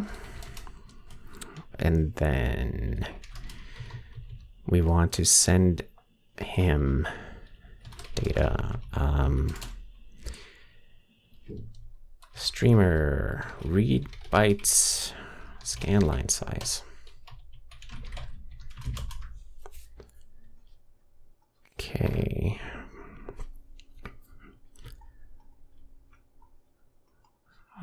Oh, right. But we still, so it was true color. It was true color. I just forgot about this whole thing. We have to actually calculate the number of channels. Otherwise, this code is not, the code that computes the scanline size is not going to work. So we know it's true color. So we just need this logic right here. So let's just copy that and see if we can roughly translate that. So channels is 3. And then we do a sanity check. If bit depth is not 8 and bit depth is not 16, then it's a bogus bit depth. So I'm going to use a guard here instead. So it has to, it's kind of nice to get used to writing in terms of guards. From string literal, invalid bit depth for color type. Something like that. All right.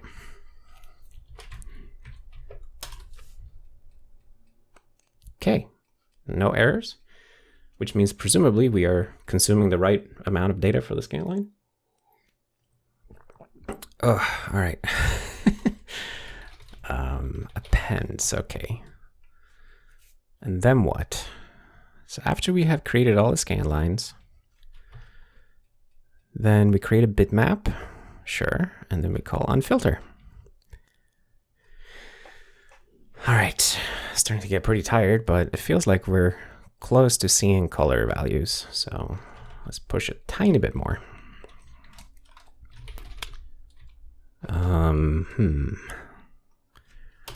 Okay, so here, let's just call unfilter scanlines.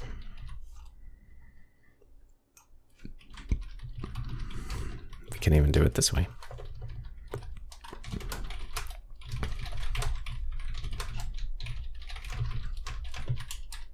Something like that. All right. And what do we do with this? We need the bytes per scan line. Okay, so I'm just gonna kind of copy this without thinking too much about what's going on, but I guess we're setting up a buffer for unfiltering. So the way PNG works is that every scan line, like every row of pixels, has a filter, and you can have no filter, in which case the color data is just copied as is from the scan line. But if it has a filter, then the software that encoded the PNG determined that like there was a little manipulation it could do to the line to help it compress better. And that's what the filtering is about, because I think the way we implemented that in Serenity OS in our PNG encoder is that we just try every filter and see if it helps the compression rate, basically. I think that's what we did anyway. But there are probably smarter ways to do that, although I don't know exactly what would be, because it's really hard to determine like how the compression algorithm is going to improve. Yeah, I don't know, actually. I haven't looked at that in forever. Anyway, so we need to honor the filter, and I guess we can actually print that out here to see what's going on. Oh, let's print it here. For scan line, for Y, what are they doing? No, I'm going to print it here. I want to see what filters we're dealing with.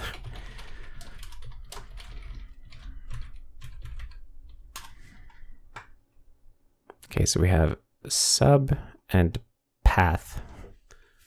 So there are 3 scan lines. Our picture or image is 3 by 3. Does that make sense? So we have to implement the filter sub and path. Sure, we can do that.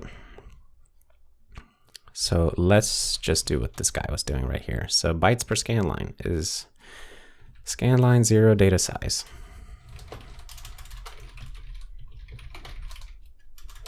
Scan lines data 0 size. It's just a byte in one scan line, and oh, like that, sorry. Okay, so that's the size of one scan line. They're all going to be the same. Bytes for all unfiltered scan lines. Okay, so now we're going to compute how many bytes we need total for the unfiltered scan lines. All right. Starting at 0, and then for Y in 0 to height. If the scan line here, oh, we can do this in a nicer way. For scan line in scan lines. Can we do that? Oh, interesting. So it's not, it doesn't auto dereference if you try to iterate over a reference, a mutable reference, but if you do that, it works.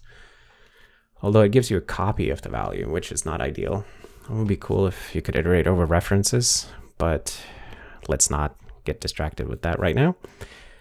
If the filter is other than none, then we have to add to this thing. Okay. So scanline.filter is, I guess, if it is none. Oh wait, this is a really weird way to write that. If it is not none, then so bytes per scan line. Okay, so I'm just copying the logic basically. Okay, and then we're allocating a buffer with precisely that size. The unfiltered data is, a byte array with size bytes needed for all unfiltered scanlines. All right. This looks like something we can just copy. Bytes per complete pixel. Sounds like something that should be a usize, actually. Okay. Do I need to say that you're a usize? No. Compiler can figure that out. Cool. And then we need a dummy scanline. Okay. Dummy scanline bytes. That is another zero initialized array with bytes per scanline entries. And we don't need to memset that because we already did that here. Previous scanline data is a slice of the dummy scanline. Okay. Yeah, so some of the filters refer to the previous scanline. That's why we set up a dummy scanline for the first scanline, so that if the first scanline, for whatever reason, has a filter that refers to the previous scanline, then we don't need to branch for that condition, but instead we can just have the previous scanline pointer point into a dummy buffer. That's what that is for. Okay, so mute previous scanline data is dummy scanline bytes, slippity slice. All right. And then we are going to loop. Okay, so loop over the scanlines. Data start 0. Okay, so what is data start? Data start. Oh, I guess it's just an int. Okay.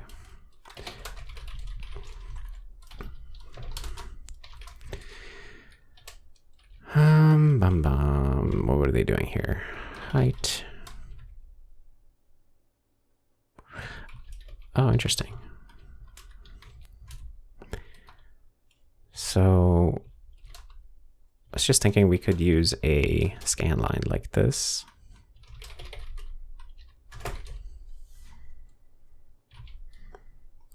Which is allowed as of recently, although it's not safe yet. But we'll figure out a way to make it safe. It's not safe yet, so maybe we shouldn't play around with that too much right now. We can probably write this code like this instead.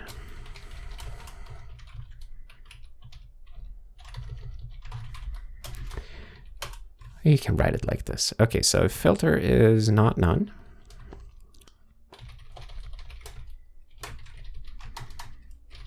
Which I always sometimes feel tempted to write is not, but I have to put the not first because of how things work.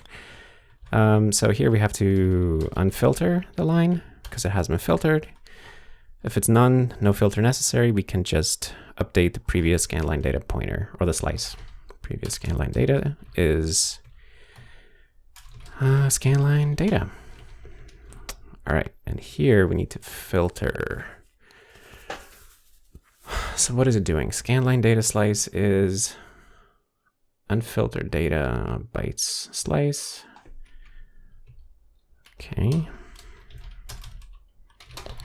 Scanline data slice is unfiltered data. We're just going to slice that from data start to data start plus bytes per scanline. And then we want to copy the scanline data into this slice. Okay, I don't know that I have a, we don't have an API for that. So let's just go for inline CPP for now. Do like a mem copy from, I'm going to copy into scanline data slice. It's going to be a little gross here, but let's just do it. Copying from scanline data, scanline.data.unsafe data. And the size is scanline data size. Will that compile? Not entirely. Oh, because the first thing was const, scanline data slice. Okay. That's a little funny. Inline C++ is pretty funny, honestly. It's really weird. And it's obviously like, it's not meant to be a permanent feature of the language. It's just kind of a way to help us make progress on things right now that we can't express in Jakt. Over time, we'll figure out ways to do these things in Jakt. I could probably declare memcopy actually as an external function, but whatever. Actually, I would still need unsafe CPP to reach for unsafe data, which I could put in the prelude, but whatever. And then scanline dot data. Oh shoot! Wait. These are copies, so that's not going to work, or is it? Like if I want to actually update the data pointer here, scanline data slice. I think this is not going to work, so I have to actually use a scanlines size. I have to do this.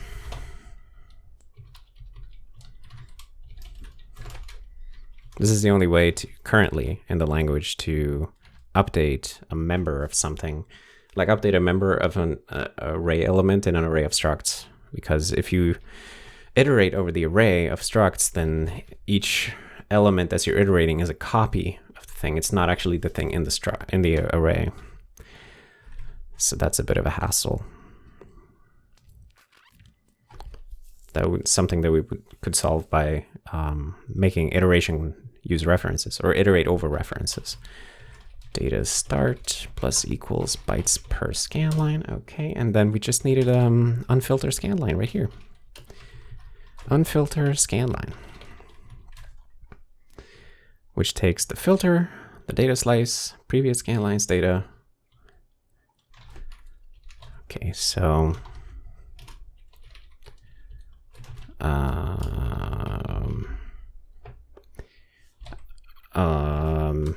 scanline y.filter. This is gonna go on multiple lines, I feel like.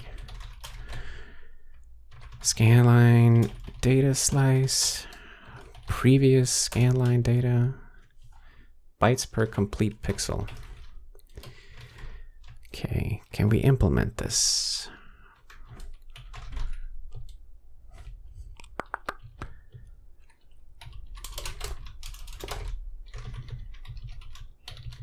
Okay. This filter is one of those. Scanline data is an array slice. U8. Previous scanline data is an array slice U8. Bytes per complete pixel is a U size. You don't like me. Wrong number of arguments. Wait, what? Okay, I'm just gonna anon. This definitely should go on multiple lines, actually.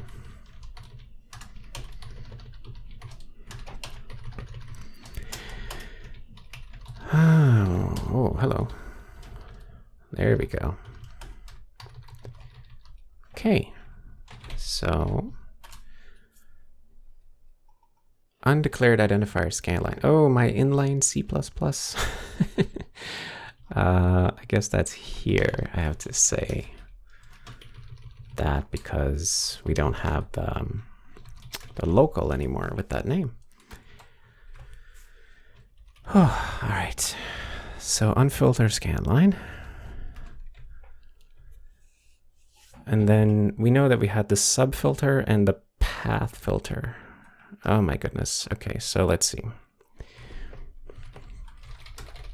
Match filter, I guess.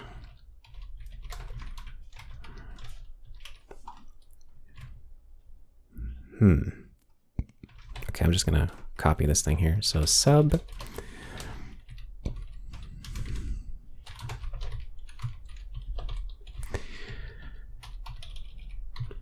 Dum dum dum. So what does this code do?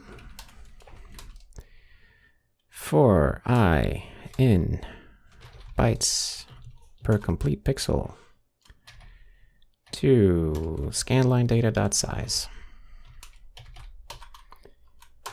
Okay. Left is scanline data I minus bytes per complete pixel. And then scanline data I plus equals left. I can't do that because it's immutable. So what if we made it mutable?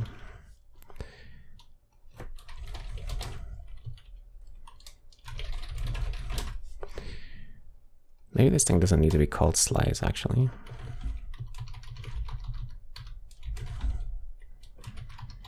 Okay, that's nifty.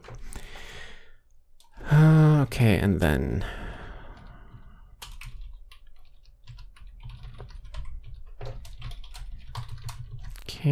else throw error from string literal fix me. Implement the filter. Oh wait, I can't use format strings here. I forgot. Unimplemented filter.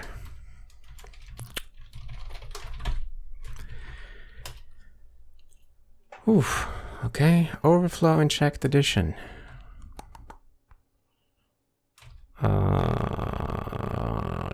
Darn. Do I have a way to solve that right now? I may have to cheat. I don't know. I don't think I can opt out of the overflow check at this point.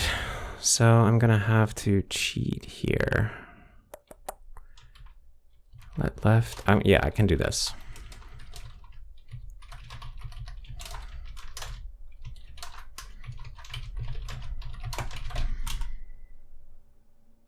Yeah, okay. So fix me.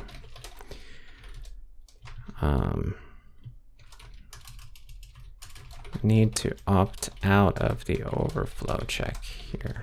Is there an unchecked? Oh, we have unchecked add. Oh, shoot. So I can opt out.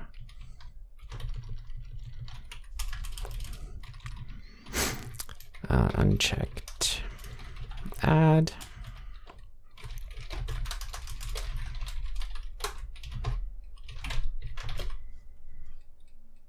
Cool.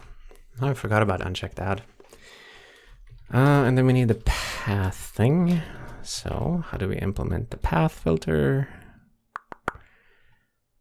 Oh my goodness, this is a bunch. Okay, well, we can do it. So we loop over the scanline data. So for I in 0 scanline data size. Okay, and then we need to do a bunch of this. Maybe we can just copy this stuff. Or we can go one line at a time. So let left be this. We wanted it to be a U8. Oh, we don't have ternary conditions. So, oh, I don't think we can do it with if either.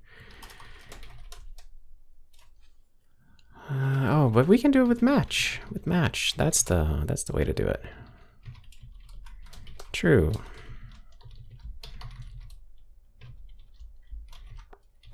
True, else.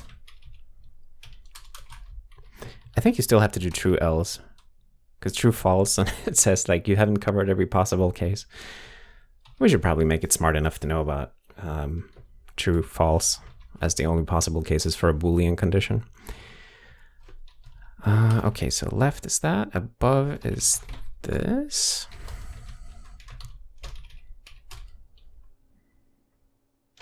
Previous scanline data.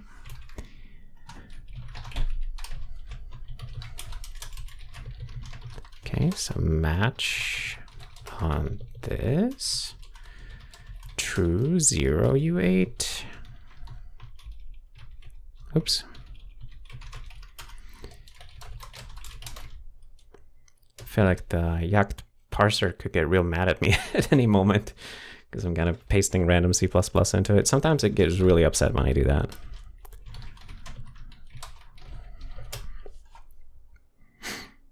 Let's see, do you accept what I just did here?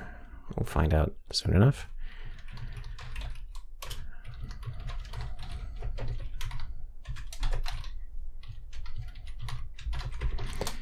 These need to all be U32.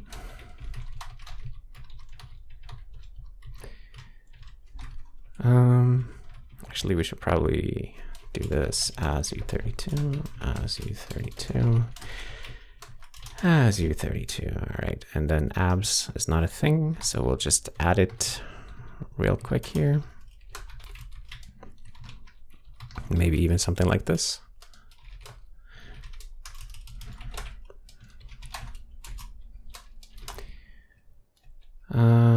Actually, is this possible, I wonder? You know,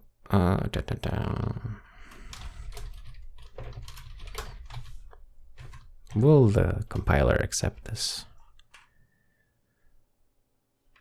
Abs.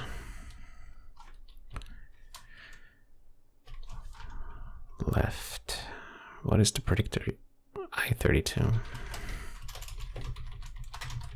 Okay, here, now it starts to get a little bit slippery. But whatever. Abs in should not return a value. Oops. Okay, there's a bug in the compiler, but let's ignore that. Overflow and checked addition. All right, all right, all right. Path.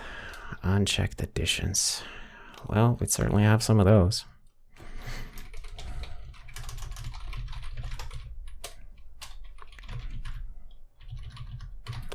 And an unchecked sub.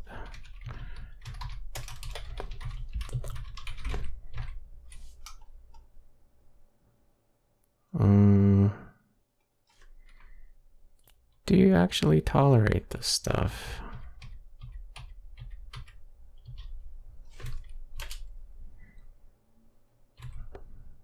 Did we not have unchecked sub?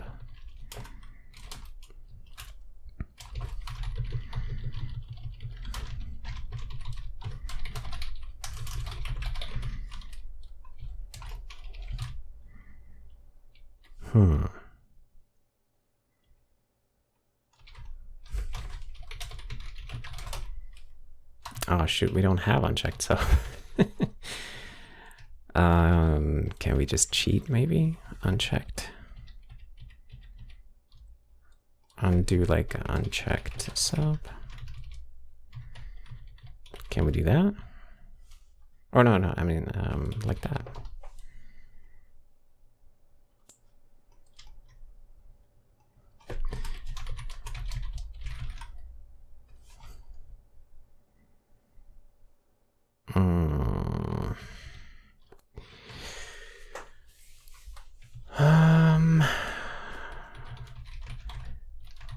Okay, I think if, okay, I don't want to wrestle with this right now. So I think if I turn off, if I turn on optimizations, I think it will just stop doing all this stuff.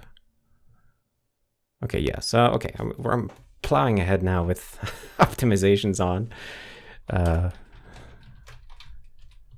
So, fix me. Find a way to not check overflow on integer math in this function. Ergonomic way.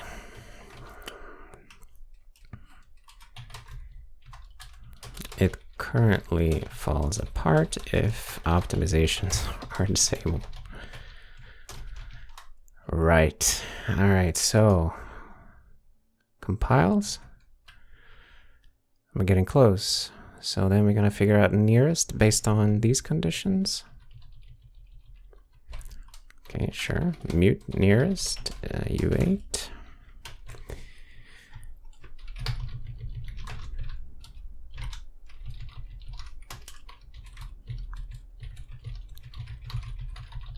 Okay.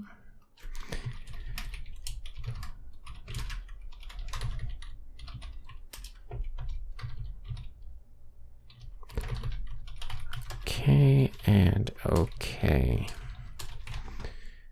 Scanline data nearest.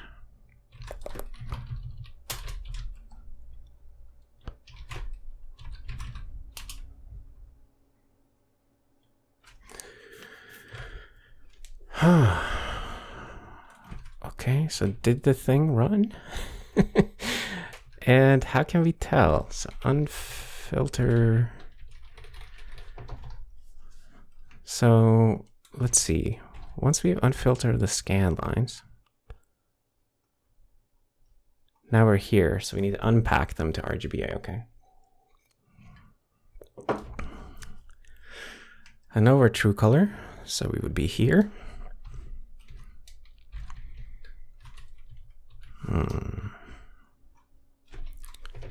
What's this one? Unfilter. Okay, so after unfilter, or I guess we can do it in unfilter. Match the color type, true color. Throw. Fix me, unimplemented color type. Okay.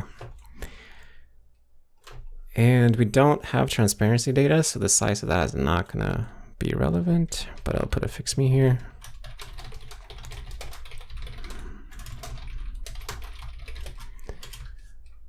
Okay, so we're gonna be here, and I know I chose bit depth 8.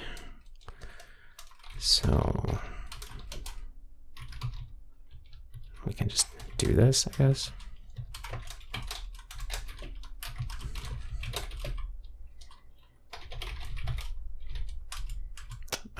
Invalid bit depth. This would be an internal error. We should have checked this earlier.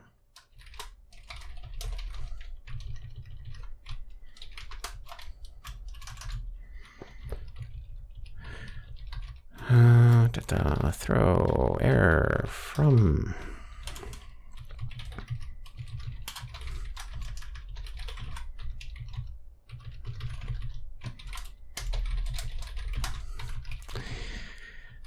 Fix me, implement 16-bit true color mode.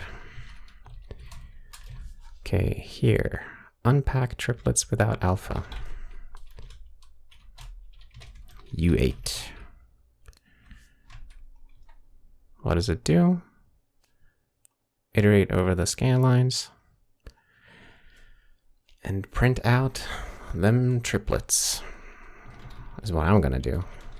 Although it is copying it into a bitmap, but I'm just gonna try to print them out because I don't have a bitmap to put them into. So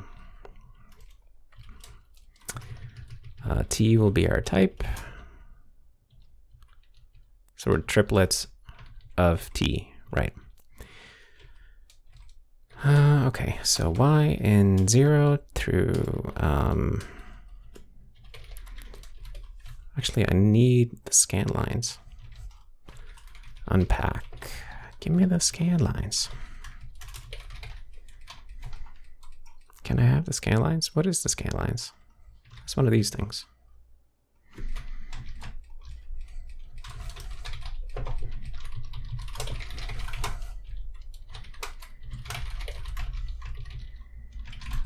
I think, would that work?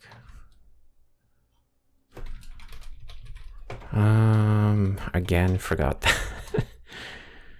There we go. Okay, so we are in unpack. We can go to scan lines size here. I think we can make that a immutable reference. No, it didn't like that. Okay. Maybe it should be possible to pass a mutable reference to something that takes an takes an immutable one, but whatever. We don't have to get carried away with that. Then there we are. Okay. So what are we gonna do with these? Just iterate over the width. Okay, so for x in 0, width. Okay. And, oh, I guess, you know what? I'm just going to make a streamer. I'm just going to make a streamer over the frickin' scan lines. Why data like that?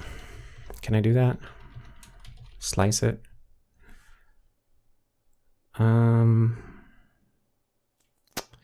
Data, there we go, okay.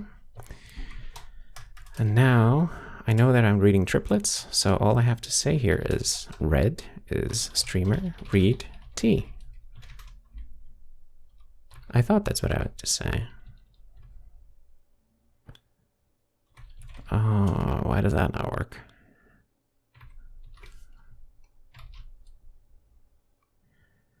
Oh, it may need to throw. Got it. That's okay. Yeah, so because of the streamer, I know that the streamer is not going to fail me. I'm just using it here because I don't want to figure out how to it's doing all this shenanigans again, but reinterpret casts and stuff to read the scan line out. But I'm just going to do this. So here, let's print out the colors like HTML hex color. RGB.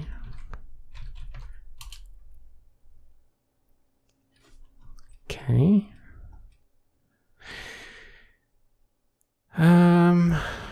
So let's see, how can we let's figure out if we can get these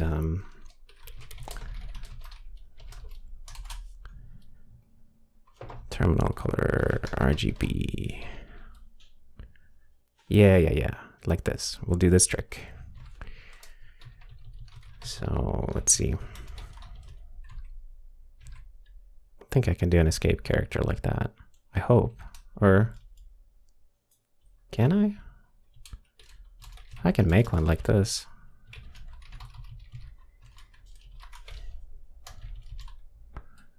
I don't,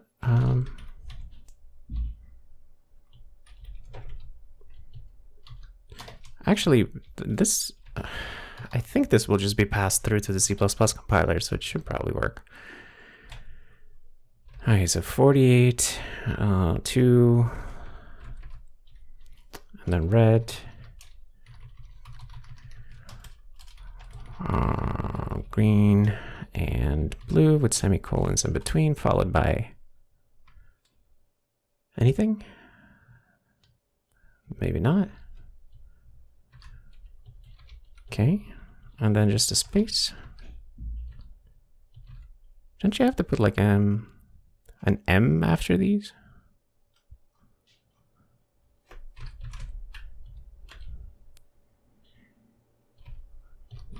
What if I put an M? Oh. Okay, hold on. Okay, so, and then after each scan line, at the end of each scan line, we do that. Okay, and then we have to turn it off. We reset all the effects. So after each scan line, we just do like that.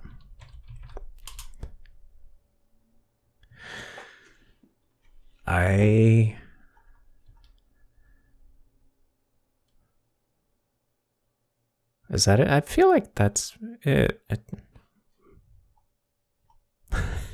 It's close enough for me for today. See if we can load some other image. Just it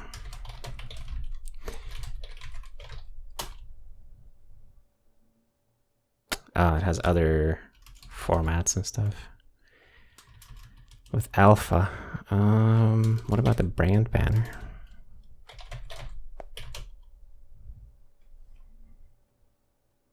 Inflate broke. Yeah, okay, so there's probably going to be like 4FN. I don't know if we can load any of these. Would need to do more work on the decoder.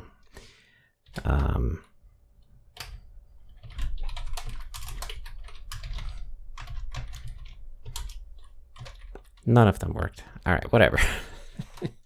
That would be something fun to do in the future. But we were able to display, if we just compile with optimizations, we were able to display this thing. Cool.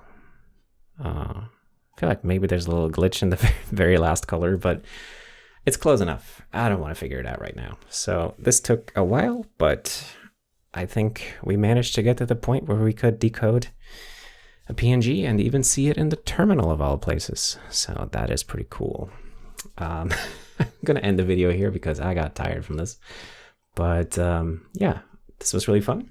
If you made it all the way here, thank you so much for watching, for hanging out. I certainly found this really interesting. How long did this end up? About 500 lines. I think aside from some of the hacks, this is pretty nice code. Like, I don't dislike it. It could be better in many ways. For example, it could be more of a streaming architecture than a all-in-one-go decoder. But today was more about like seeing if we can do this with Jakt in a nice way. And I think much of it is really nice. Parts could be better, but much of it is pretty nice. So thank you very much for checking it out. And I will see you all next time. Bye.